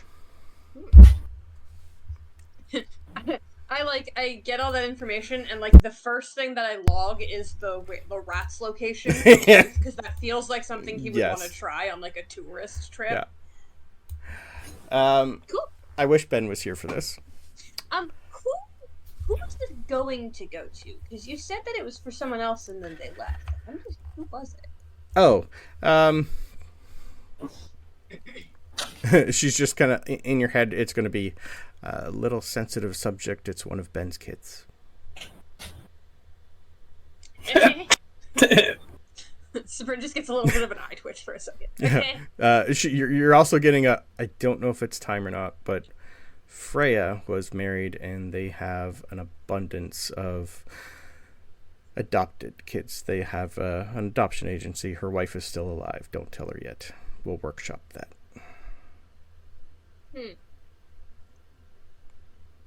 I just say okay out loud. Okay. Yeah.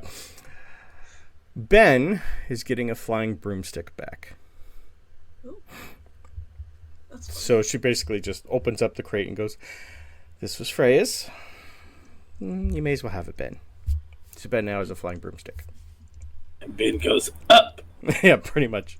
Ben can cast fly now, so it's the funny part. It's like, so yeah, I think the newer one is not an attunement slot, I believe. I'd have to double check. I think the old one was. I rolled to see if she was going to get a flying broom or flying carpet, and we got flying broom. It still does require attunement. Yep, that's fine. I don't think it should. Yeah, with the rules. Yeah. Oh, sorry, the new one is. The old one is not. The old one's not, so we'll give her the old one so it's not an attunement slot. Yeah. Yeah, the 2014 was not an attunement slot. Talos. You're getting a very old, very dusty spellbook. Ooh. The front cover says Advanced Magics for Anyone Smarter Than Me by Professor Kelvin. So, rope trick. I'll copy and paste these for you. You get Shatter. You get Cat. Yes, Shatter. Shatter, thank you. You get Catnap. Fireball. Haste. Haste. Sabryn's favorite. Stone Shape. And Wall of Force. You'll still need time to learn them all, but you have lots of time with travel coming up.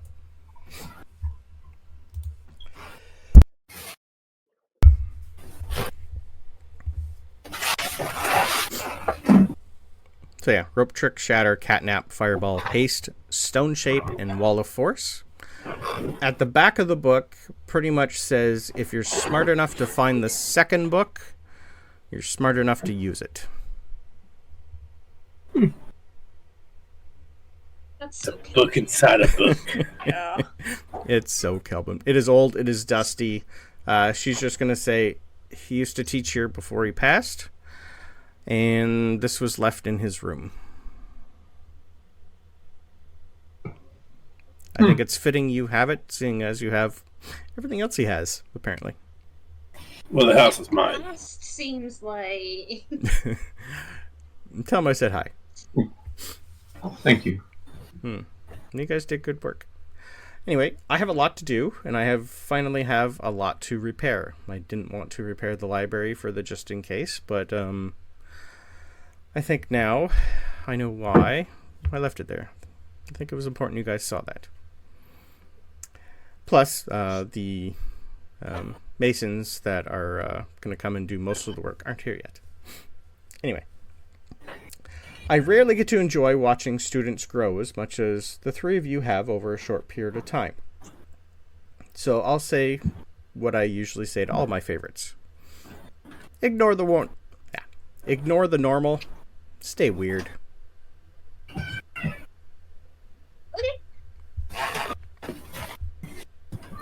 And she's just going to go, good luck, have fun.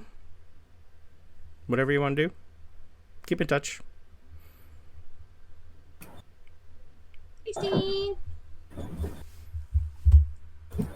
So yeah, it's a good time to go for break. And we'll come back.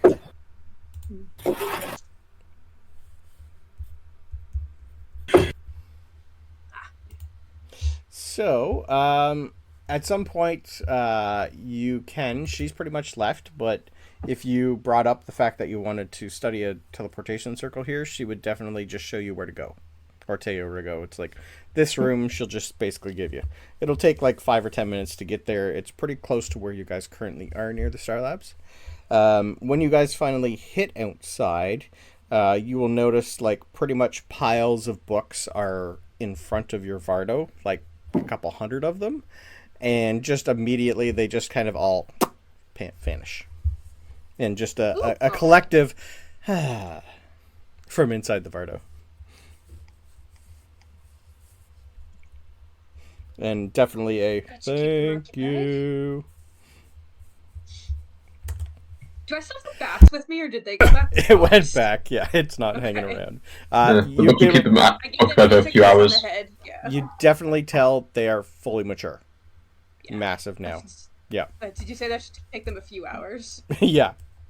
It's literally like, whatever yarn spinner's going in there, maybe time sped up for a few of them. But they have pretty much went from this big to fully grown in a couple weeks. Oh, yes, the babies. Yep. I think before we leave, I'm just gonna see if the dean has any of the like food that I've been feeding the bats to put in the Vardo, like to give them, just because time is speeding up and stuff. Gotcha. What I gave originally is probably long gone. Yeah, and I know they can handle it, but I want to give them some more. Okay. She'd pretty much just show you to where the stables are and just say pick from there. Yeah, pretty much. Thanks. Because they have lots of horses and stuff here. And I'll just dump that into Yarnspinner's house. And you guys would, it's pretty much just a thank you. Yeah, it's like a big bundle just shrinking down into nothing. Yep. You'd be able to tell, like, he's got full weather, so, like, they're in a lovely little storm right now. You'd be able to hear the sound of thunder, lightning, and see a storm in his little mini dome going on. So, like, he's got his own atmosphere and everything in there. So, where did you decide we're going? So we're definitely going back to the tower. Okay. So right. that will be at least 3.5 days. Right now, you guys got there late. You're pushing dark. after all this went over.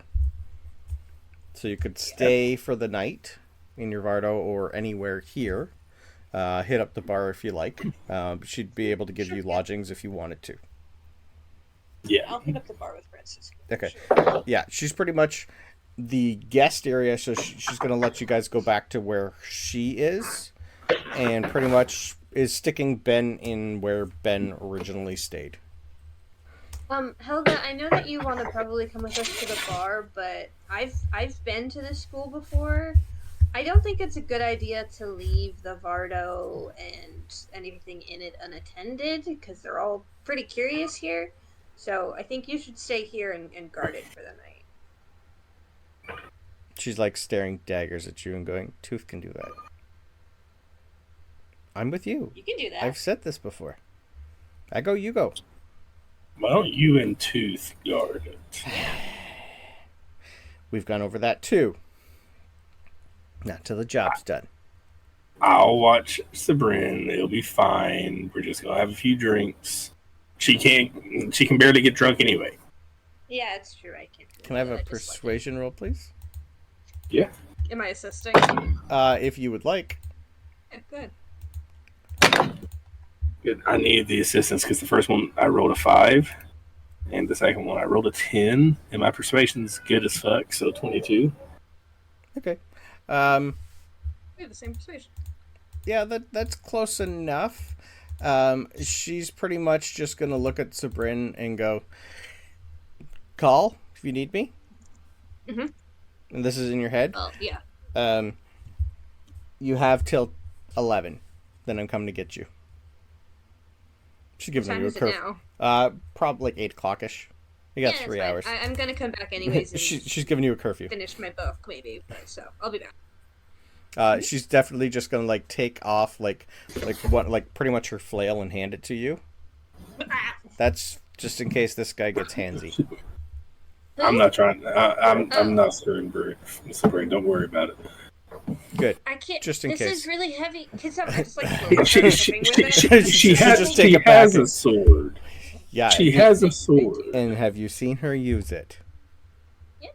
She might be better with actually this. we have. Yeah, she's. I don't think she can't pick that up. I did. No. I used it against the did. the Steel Defender inside. True. Yeah. Like, not bad either. Yeah, she did fine. Tooth. Guess it's you and me. Can I have the? She's just gonna say, "Can you open the hole? I'm thirsty too." Oh sure, yeah. Hold on, I got it. Just give her a bottle of something. Wine, red, something on the sweeter side, and pull out some candles. Yeah, She's give got dark them, vision. They both do. I give them a bottle of the I know. fancy I know. bitch wine. Okay, nice. Oh, so they're just sitting in the dark doing this? Pretty much. Yeah, I'll give them a bottle of the fancy bitch wine. Okay, fancy bitch wine. Yeah. All right. Really need to label this shit better. I have no idea what that is. But that's what I labeled. That's all it was described to us as was Many- some fancy ass Many wine. kegs and bottles of fancy bitch wine, like 30. Nice. Yeah. Oh yeah, because we got that from what's her name from. Yep. Yeah. Yeah, you looted Z's in pretty good. Yeah. Ben is pretty much on their broom flying circles, enjoying it. Mm-hmm. Yeah, looking around for a Quidditch pitch.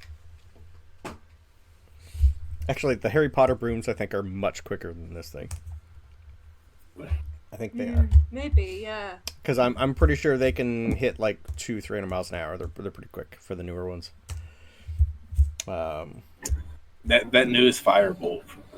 Have you seen it in Quidditch Weekly? Okay. You want to see my notes for Quidditch? I will No, I show don't. you my fucking Quidditch notes. They are extremely hard to read, even for me, and I wrote them. My play-by-plays for Quidditch matches are entertaining. Yeah. They are not easy to do. Quidditch is definitely the hardest part of that campaign to figure out how to do it. The play-by-play is not bad, but the logistics of actually having the players play. Fair. Yeah. All right. So, is there anything you guys want to do for the night? Did you want to RP? What you see, what you do, who you visit? It's up to you guys. You do have time to talk, so. A little bit at the bar. Beautiful. The bar itself, good, yeah. You're pretty much going to be shown like when you came in. So you guys are now back here. So this is the residence for all the teachers and that one. This one is the residence for the teachers and staff. She's up top, the bottom when you guys first came in and were had your weapons taken away. That's pretty much the professor lounge where there should be lots of people. They have an open bar there. Couches. It's pretty much like not like the Temple of Vox, but kind of like the Temple of Vox. So it's basically not high end alcohol, but it's free. You definitely have at least like 5 or 6 other professors hanging around at this time of night. Most of them are just like finishing lectures. So you're going to be seeing quite a few more eventually come in, sit down and drink. So you're pretty much in with a bunch of professors, and they're pretty much all wizards. Okay.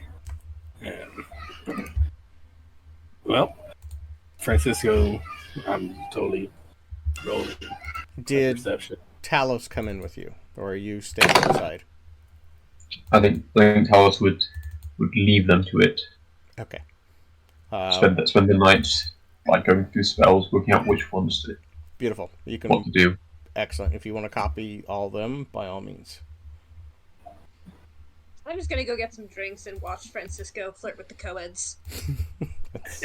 And if it's very unlikely, but if I do get drunk, I am immediately like doorstop pinging Talos's Druid wherever he is. Like that is the only mission on Sabryn's mind. If I do get drunk. Okay. So, Francisco's scoping out the bar to see who looks good. Okay. And that was a 19 on my perception to see who looks good. Beautiful. You definitely see the one professor that would be there. She's youngish, like about the same age as Will, 30-ish. Definitely human, long dark hair, tied up in a bow. She has robes that are pretty much, they almost kind of wear the same robes, but hers is more pantsuit than robes. She's like, has a, just like Talos, you've seen like an enchanted book just hovering in front of her. She's pretty much flipping through it and she's having kind of a conversation with her book. She's probably the hottest here right now. Sabryn, I will take a history roll, please. Yes, hot teacher history check. Let's go. Yeah. She would definitely give you Professor Bones vibes. Bones, yeah. Just a little bit 23. more. 23. Professor Kate Freelander. She is one of your old sorcerer teachers. Was she nice? She's nice-ish to the point where she doesn't like tardiness and she hates being overtalked. Okay. So she's not one who likes to be interrupted. So Francisco's going to go interrupt her book. Yeah, I assume. I like look around and then I'm like, that's not well, and then I get a drink to watch. She's like one of the few that tried to help you, but your type of magic is completely different than hers. You would see she has like little pouches around her that she charges little baby runes with. She's like a runic sorcerer, rune child. Yeah. She's tried with you over the years to try and help, but she's been more of a hindrance because yours is just too explosive and random. She's one of the professors who enjoys things need to be perfect. and you're not perfect. Because runes and stuff is very like precise endeavor. Yes, it takes which is time. Pretty much the opposite of how my magic works. Yes. So yeah. But she's one of the few sorcerers that were willing to try. Yeah. Yeah. Yeah, she's definitely having a two-way conversation with a spell book right now. That's pretty much just a, yes, I know we're still missing one. We will find him in the morning. I'm sure she's quite capable of dealing with herself. And just hear another from the book itself. Well, she's on our list, and we have to actually make sure every student is back in time. It's like, I've sent her ascending. She said she's fine. She just isn't answering where she's is. So I'm assuming she's at that age. That's what you're interrupting.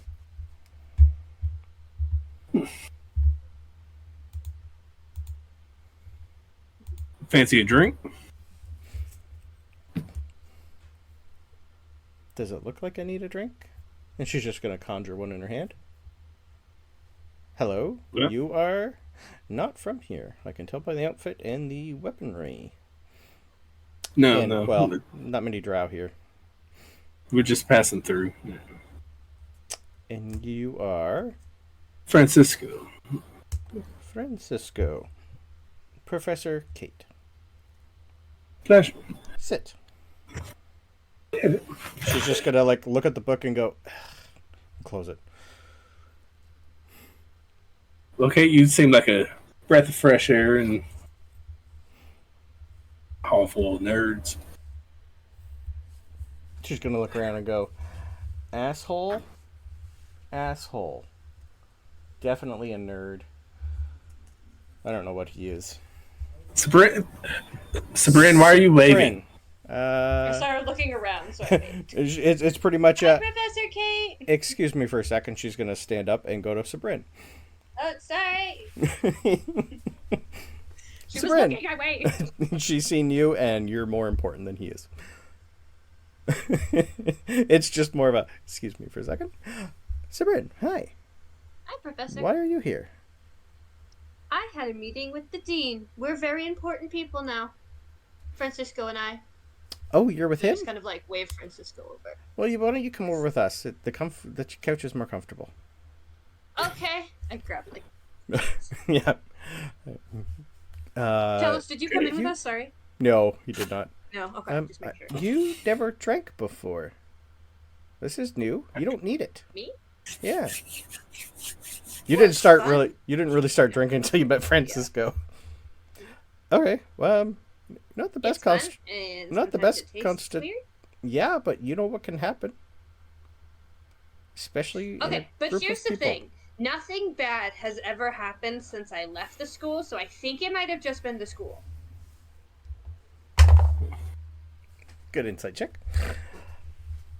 As far as Bryn is I know. Sabryn There's been a couple. Nothing bad has ever happened. Your version of bad and hers is a little different. For sure. She's just gonna look up and go. Nothing as bad as destroying part of the library. You're tattooed. Huh?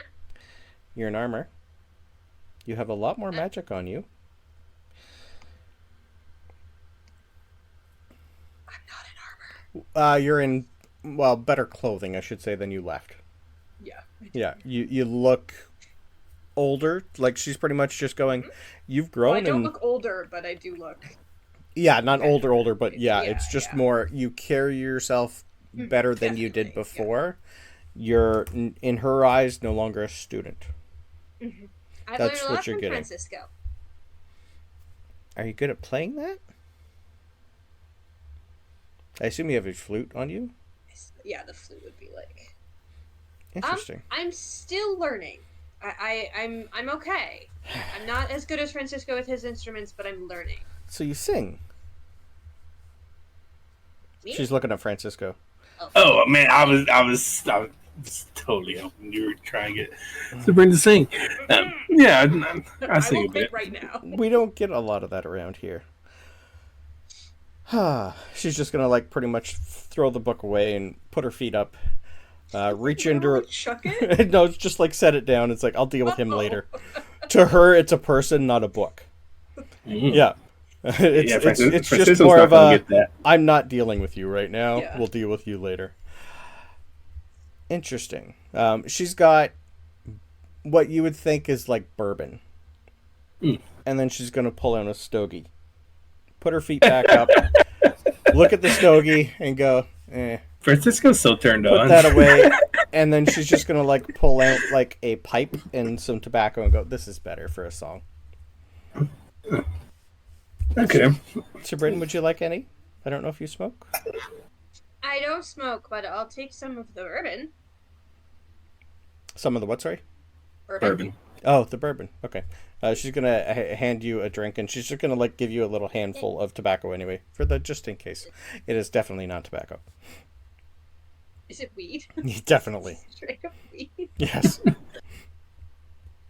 She's a sorcerer, of course. You know, this would be great in a brownie or something. Anyways, I've never cooked with it before. You would also know if you wanted, your flute is also a pipe, as a reminder. It is a pipe. It is a pipe. You know, Sabryn's not that adventurous. She really wants to finish her book today. I think she's going to keep it. I think she's going to keep it for now, but she will drink. All right. Okay.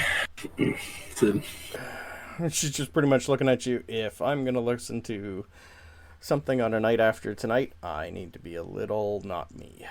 Yep. What's this? What's that? What's this? What's that? That is a pipe. Damn it. And now I screwed AJ screwed it up. Mm-hmm. Yeah. So, all right. So what's this? What's that? What's this? What's that? Here is a book. Give me a look. What's this? What's that? We're just gonna stop there. A slow golf clap. It's a kid's song. I'll take a performance roll, please. It's a kid's song, and I was gonna go with something like try to get you to smoke my pipe, and then I was like, no, that didn't work. So, good. That's my performance. Plus 12, so that's a 24. Okay. Yeah, it's pretty much just it's got potential. Yeah. I haven't heard that one before. It was good. Where'd you learn that one? She's gonna just like she's gonna like put her pipe away and go, I don't need that.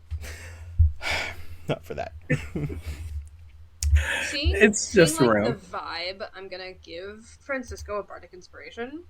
And also just like slowly start like inching away to leave them alone together and see if it's But if you prefer, played music, and Francisco will pull out his pipe, or not his pipe. I have the pipe stuck in my head now. I know. We'll pull out his flute, which I've got a special flute. So you got the instrument flute of minor illusion. Yeah, instrument of illusions. So Francisco will pull out his instrument of illusions, and Francisco will pull out his instrument. I'm gonna pull out my instrument in the middle of a school. Teacher's lounge. Which I don't know if that's better or worse. This is a college, and I think, given the impression that this woman has given off, Francisco is going to play a song, and the illusory effect is going to be like, think of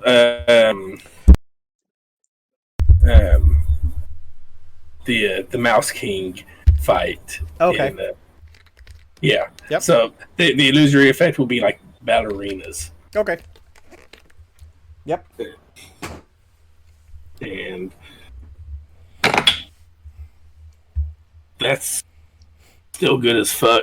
And what, Bardic Inspiration, you're at D6, right? The problem Sabryn? is the Bardic is what, 1 minute? Or how long does 10 Bard? minutes. 10. Okay, then you're fine. Yep, perfect. Yeah. Yeah, it's a D6. Okay. And a D6. Now, I've got one on D6, but that makes it a 28. Okay. 28 is good. You pull out the flute and you start playing this song.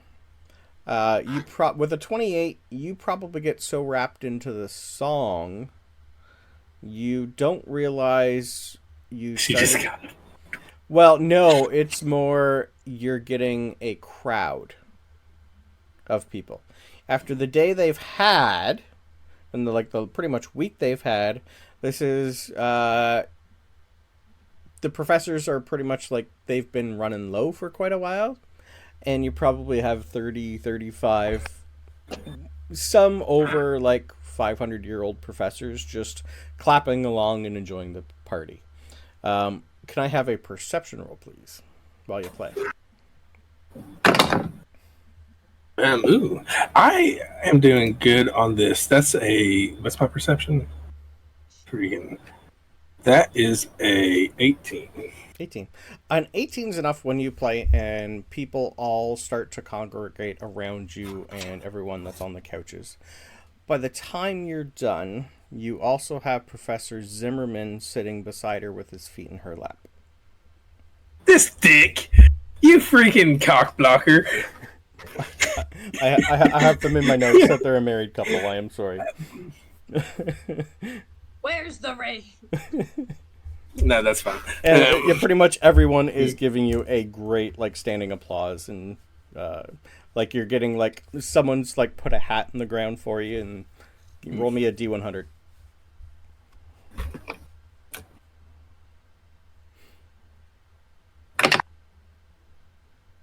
That's a 54. You get 54 gold, sir. Cool. Up until about 11 o'clock, I think, is we're going to change it where Francisco isn't going to take the hot professor into the broom closet. And so Francisco will move to a few different songs on his flute, but the final one being a requiem. Oh, okay, that's cool. I'll take one more performance with advantage, please, because you got the crowd in. With advantage. Yep, they are like the professor. Nat 20. Okay. You turn this place into pretty much like a small little bardic rave. The professors are definitely stoned down to their heads and hammered by the time you are done playing. Francisco might take one home. Yep, she might be older than you're probably thinking she will be, but yeah, I'm pretty sure. Pretty sure Annabelle. Oh, I have her quite older than you. Yes, she's high triple digits. Yeah. If it looks like Francisco's getting a bite, he's going to take the bite. Okay, you're definitely not waking up where you thought you were going to wake up. We'll go with that. That's fine. We're not RPing. Are you sure? I got music for it. Perfect. So Sabryn, at some point, just be drinking. Yeah. At some point, you're just getting a tap on the shoulder and a point to a watch that's not there, and pointing outside and going, "It's 11." Oh, from Helga. Yeah, okay. Yeah. It's just the telepathic. Are you coming? I'm tired. Yeah. Wait. And definitely I'll take is Francisco drinking? Of course Francisco's drinking. Then I'm going to need con saves, please. Give me at least 2. Okay, 2.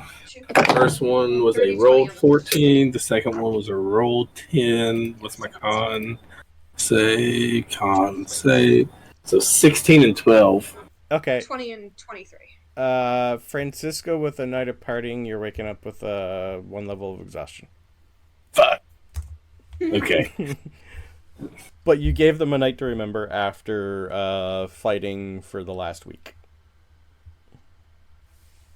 Okay, I mean, we're going to be traveling for a few days. I'll get my rest in. Yeah, you got 3.5 days of travel still. Talos, can I have... give me 2 Arcana rolls, please, for your spellbook. Cool. You definitely just started a night which is going to go down in student history. I can believe that.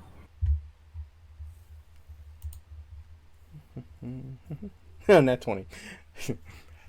It's going to take you half the time to copy all of them into your spellbook.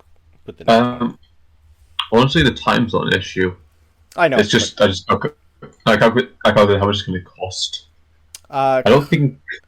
Cost-wise, because you have help and your internal components can pretty much, like, all they really need to do is take a photocopy of the spell and integrate it into your program.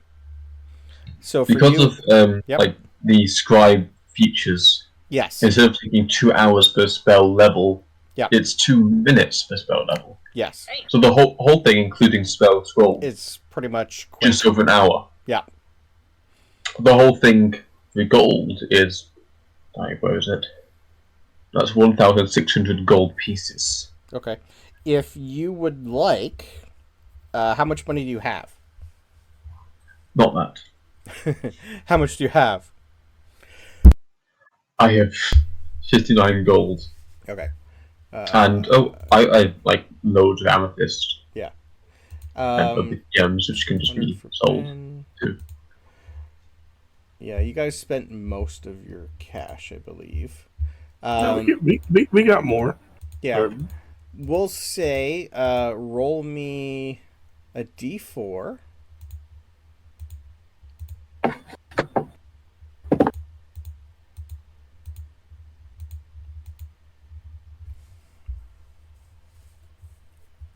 A 1. That is a 1. Okay, perfect. So it would have been down to... We're going to cut that by a quarter.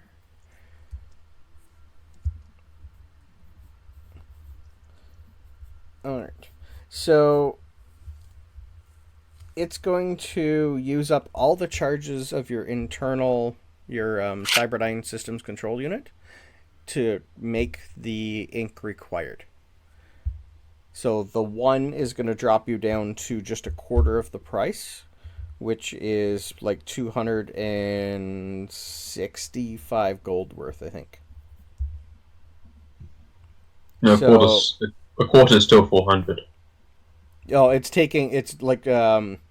dropping you down to, well, so of 1,060 divided by 4.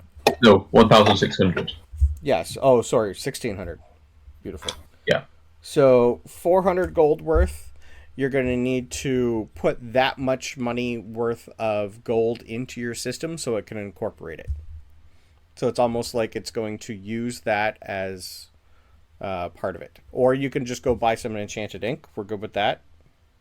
You'd get that here at the school. Cool. I have enough in amethyst for that to work. Because you also got Tooth there. He's got like 200 gold. It's up to you. Like for me, Talos, he wouldn't ask people for money. Yeah, like for me, because you're like a construct, most things just internal. But if you want to actually do the wizard part, then yeah, come up with 400. 12, 16. Yeah, come up with 400 gold worth of stuff at some point. I got some monies. Yeah, we don't have to You're split not broke. between the twins anymore, so. Yeah. What twins? Exactly. Yeah. So yeah, you'll have to come up with that at some point.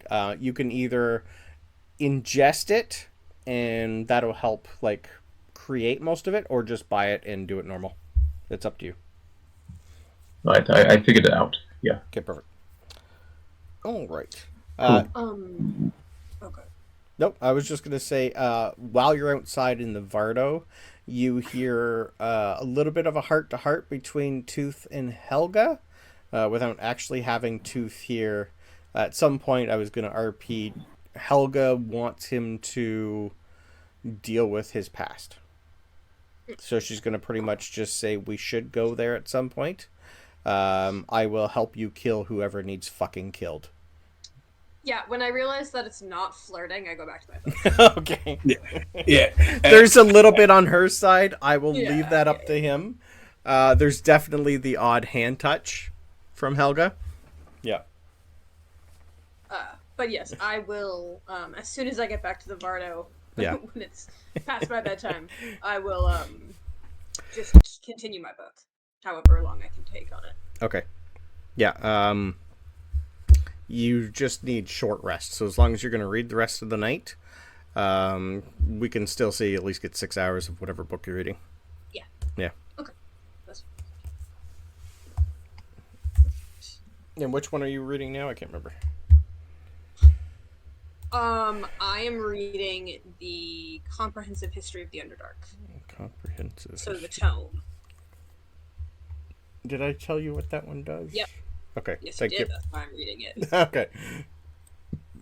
I have my Sabryn's list of books. I just don't have it handy. It's my Tome of Leadership book. Oh, okay. So I only have 48 hours to finish. Where do I have that? I think they have it in... Well, technically 48 hours in 6 or fewer days, but yeah. Books for Sabryn from the Drow Library and School.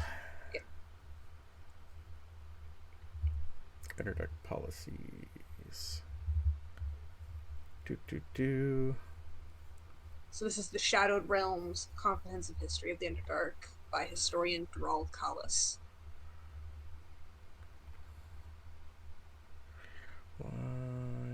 Oh, there it is. Perfect. Yep. Okay. Oh, right. That's that one. Okay. Yep. Right. And I gave you the other one that you finished. Yep. And you got the riddle that was at the end. Or is that this one? Nope, that was the that's the one where the last one I finished. Yes, and you haven't figured out where that one is from yet. Perfect. No, because I'd started this one and then got deeply entranced in it. Yes, so you haven't actually solved that part yet. Beautiful, thank you. Nope, no, I have not solved the riddle yet. Okay. So much going on. Okay. That's a fun one. Right. So, Francisco, you wake up feeling goodish. The person beside you is not moving. Snoring, but definitely give me a perception roll. 7. Oh, okay. Yep, you think she's asleep. That's fine.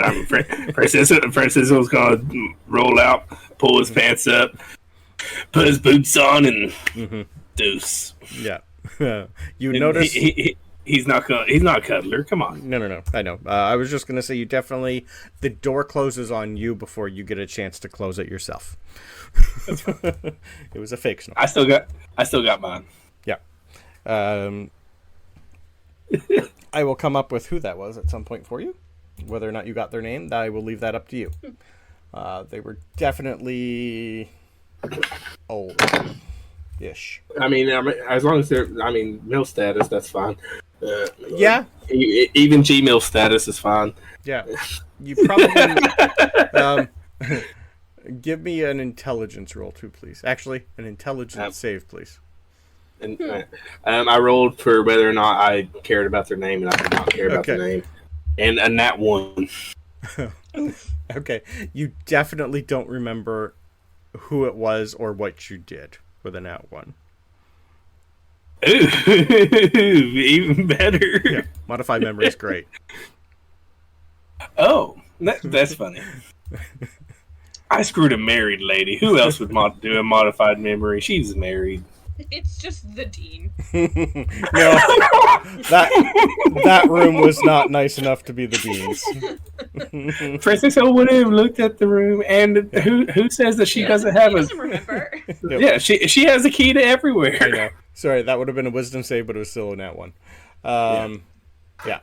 So you just pretty much wake up and go, what?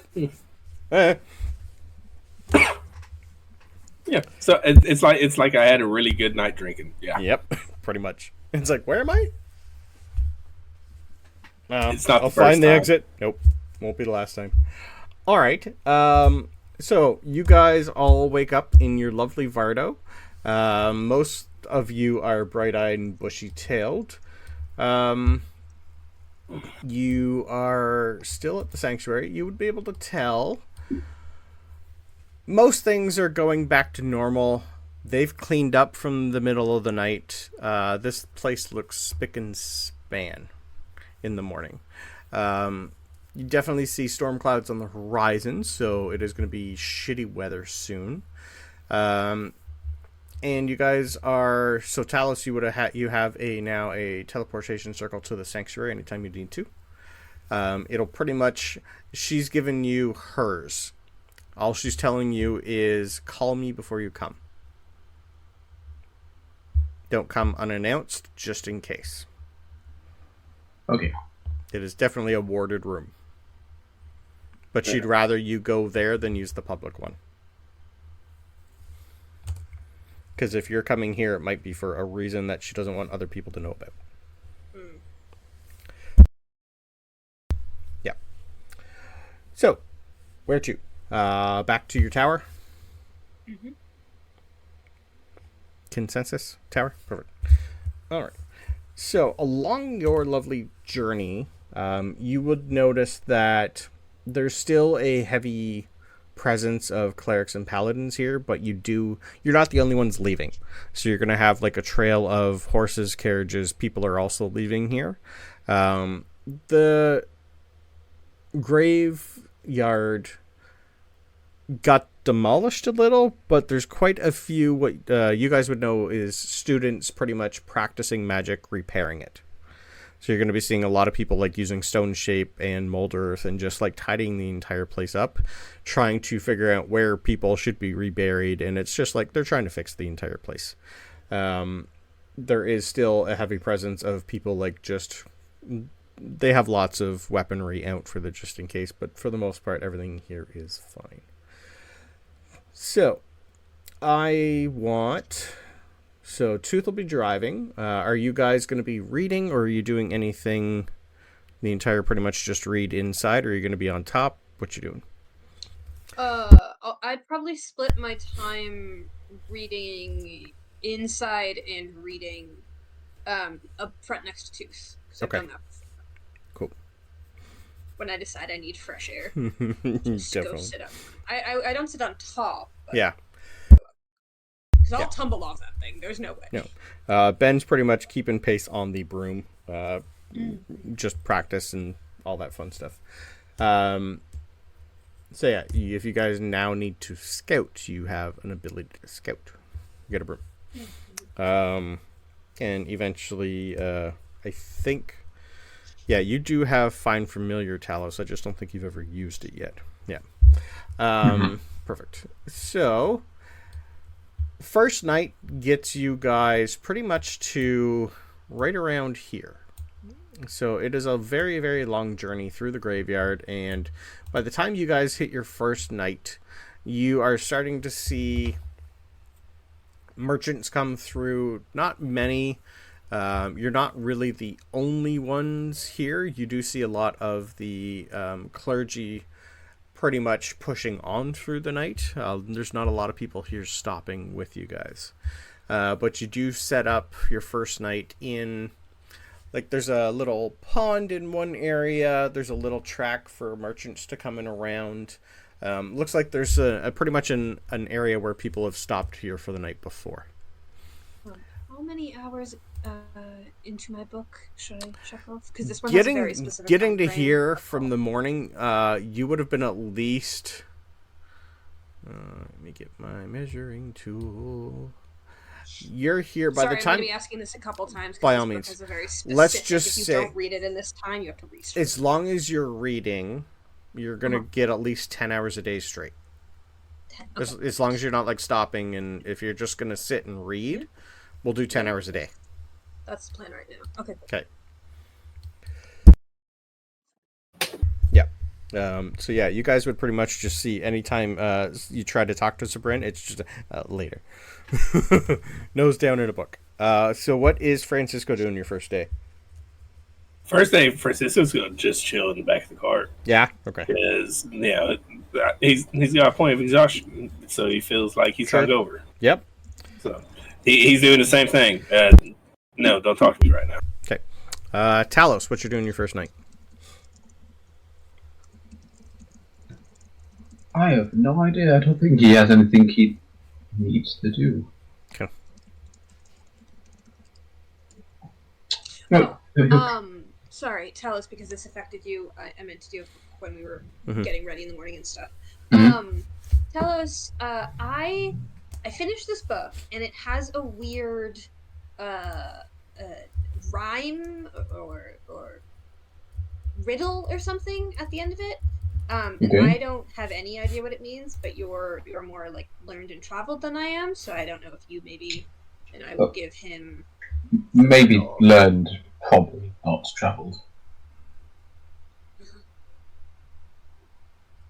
and I'll give Talos the book and the riddle. Okay. So I am handing. Talos now has something to do. Yeah, sorry, I meant to say this, but I forgot. So this is the Study of Drow Ancient Magic book that I finished. That has a riddle in it that leads to another book. Yeah. Yeah, pretty much as soon as she finished the book, a new page showed up for her and gave her this riddle. You got it, Brandon? Oh. I got it. I sent it to you in a Discord message. You did. I don't have it on my current page. Let me see if I can find it real quick. Me this, riddle me that. Hey, where did I save that? You can find the other book under a hat. There. Honestly, Sabryn would maybe understand that. Here it is. I got it. Okay, thank you.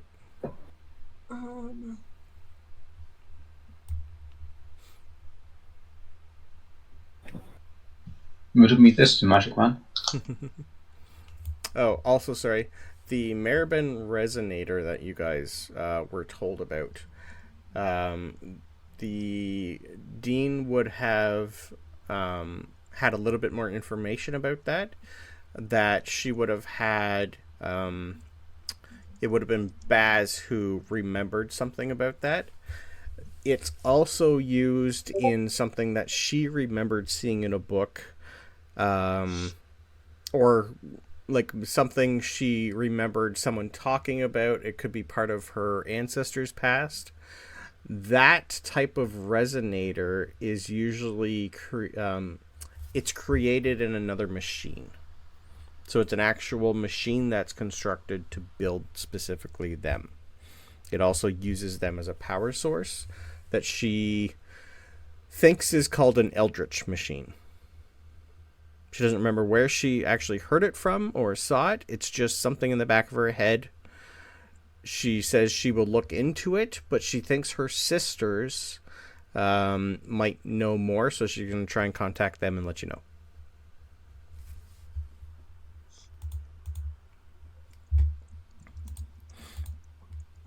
And yes, so the riddle in the back of the book is, in halls of stone where secrets sleep, through vaulted paths and caverns deep, a tome lies veiled, its words of light, to guide the heart to choose what's right. No map will show, no key will turn.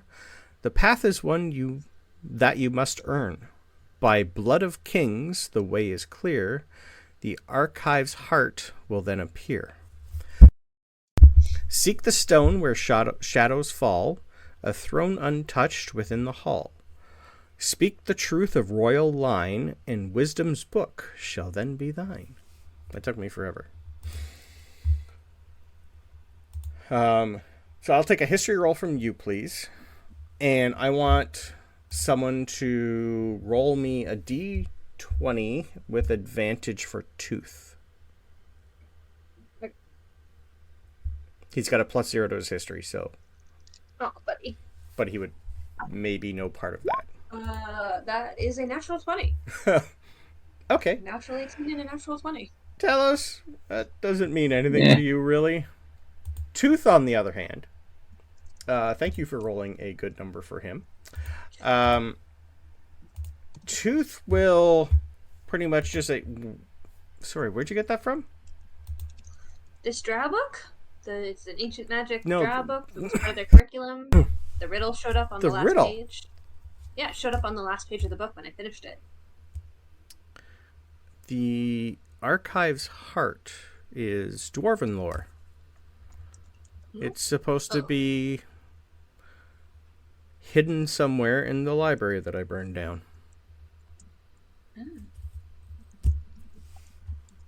I don't know exactly what it is, but I remember hearing something about that. Weird that it's in a Drow book. Maybe they got it from a... Do we know about Duergar? Yep, you've met Duergar. Maybe they got it from the Duergar? Tooth Scythes was from Wedge, the Duergar. Oh, sorry, was he a Deep Gnome? Can't remember. I think he was a Duergar. Wedge? Yeah, you... the Duergar. Yeah, the when Duergar. you met Biggs and Wedge. Yeah. They were Duergar, I believe. Yep. Yeah. They're the ones who gave Tooth the Scythe and Lucky. Yep. Maybe they got it from a Duergar. But, so that's telling you there's something where I'm from, though, that you're looking for? I don't know what it is, I'm sorry. I just know the Archive's heart is there. But it's I guess it's... For us, it's like... For him, it would be like a children's tale. Or something that his parents or grandparents or someone has... So it'd be like a bardic story, almost. Ancient lore. I guess there's another book there that we could try and find at some point when we eventually go there. It's. I don't think it's emergent unless Talos it reads to you like it's an immediate necessity or something. Yeah. I don't think anything that's going to be immediate is written in the middle at the back of a book. Or at least whoever decided that is a dick. And you would also remember... If it was important, at least put it at the front. You would also remember telling Tooth that sometimes libraries have archives and you were just like literally saving one, so... Yep. But that's what it does read like instructions, though. Like, this is the method to access. Seek the stone. Like Blood King. It could be that you must find someone who is related by blood to whoever made this archive. Maybe. Helga's pretty much just going to punch his arm and go, see? Another reason to go home.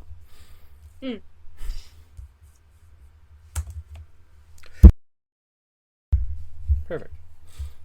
Alright. What was I just going to do? I had you roll. I had re-roll. I forget what I was going to have. Oh, right. Talos. Throughout your journey, your pretty much 3PO has been talking to himself a little. And can I have a history roll with advantage to try and have him remember something, please? 20. 20 enough. Okay. Dirty 20 is enough. The inscription on your arm. It's taken him a while, but he remembers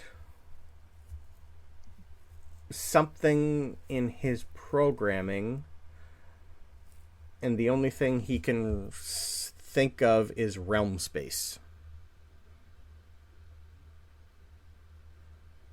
Something about that race and realm space is connected. Cool. Talos is just sort of pushing him off to one side when thought of, oh, he's finally lost it. Highly possible. He's taking note, but he's... It's just more, it's almost like there's a file deleted, and he's just getting, or redacted, I should say. He's having a hard time accessing that memory.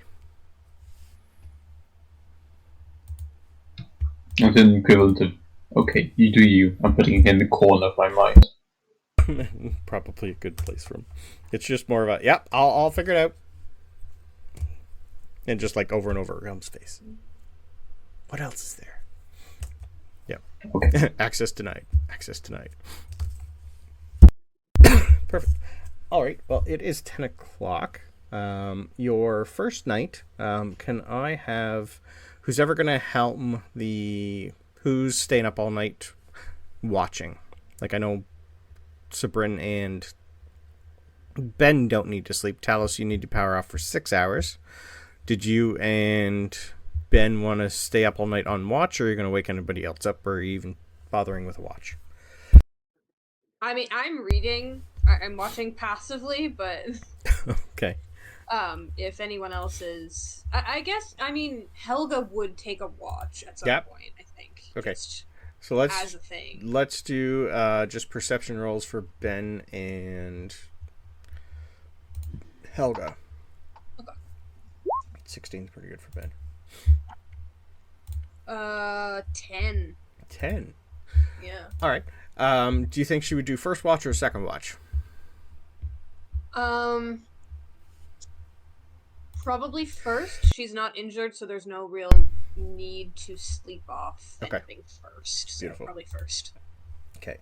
What weapons did we give her? Does any of you have a weapon of warning?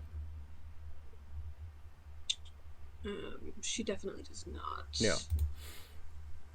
No. On a good. Does Francisco not have a weapon of warning? No, what did it? No. Let me double check my stuff here. I don't have one. Okay. At some point, at least Ben rolled higher than their stealth. Your first night at about 3 o'clock in the morning, you have Ben yelling ambush. Damn, I still haven't had my long rest. Nope. I like with one hand I pull my sword, and with the other I put a bookmark in my book and just. So next session, it's going to be dark. I'm not going to bother turning everything on. But you guys are around you definitely have a campfire. I don't have the Vardo here. I'm reusing an old map. But at some point, Ben heard wagons show up and then outpoured 7 or 8. Not too sure. Next session, we will deal with being attacked on the side of the road. Cool. I'd love to cut a bitch. Let's go. I rolled for what's going to happen for your first journey, and it was an ambush. So that's what you're getting. This map looks familiar. It does. Yeah, I didn't feel like getting another one, so I went, your first ambush is going to be your next ambush. Yeah, exactly. It's a great spot for it. That's why I described the little pond, the wagons. Okay, here's the thing, though. If anything happens to Tooth here, where this is where we met Tooth... I know. This is on a different part, so... Yeah. I know. But instead of Carter, you have Helga. We're pushing them into the pond this time. And I'll give Francisco, before I forget, as you're woken up, with disadvantage, give me a perception roll, please. Okay.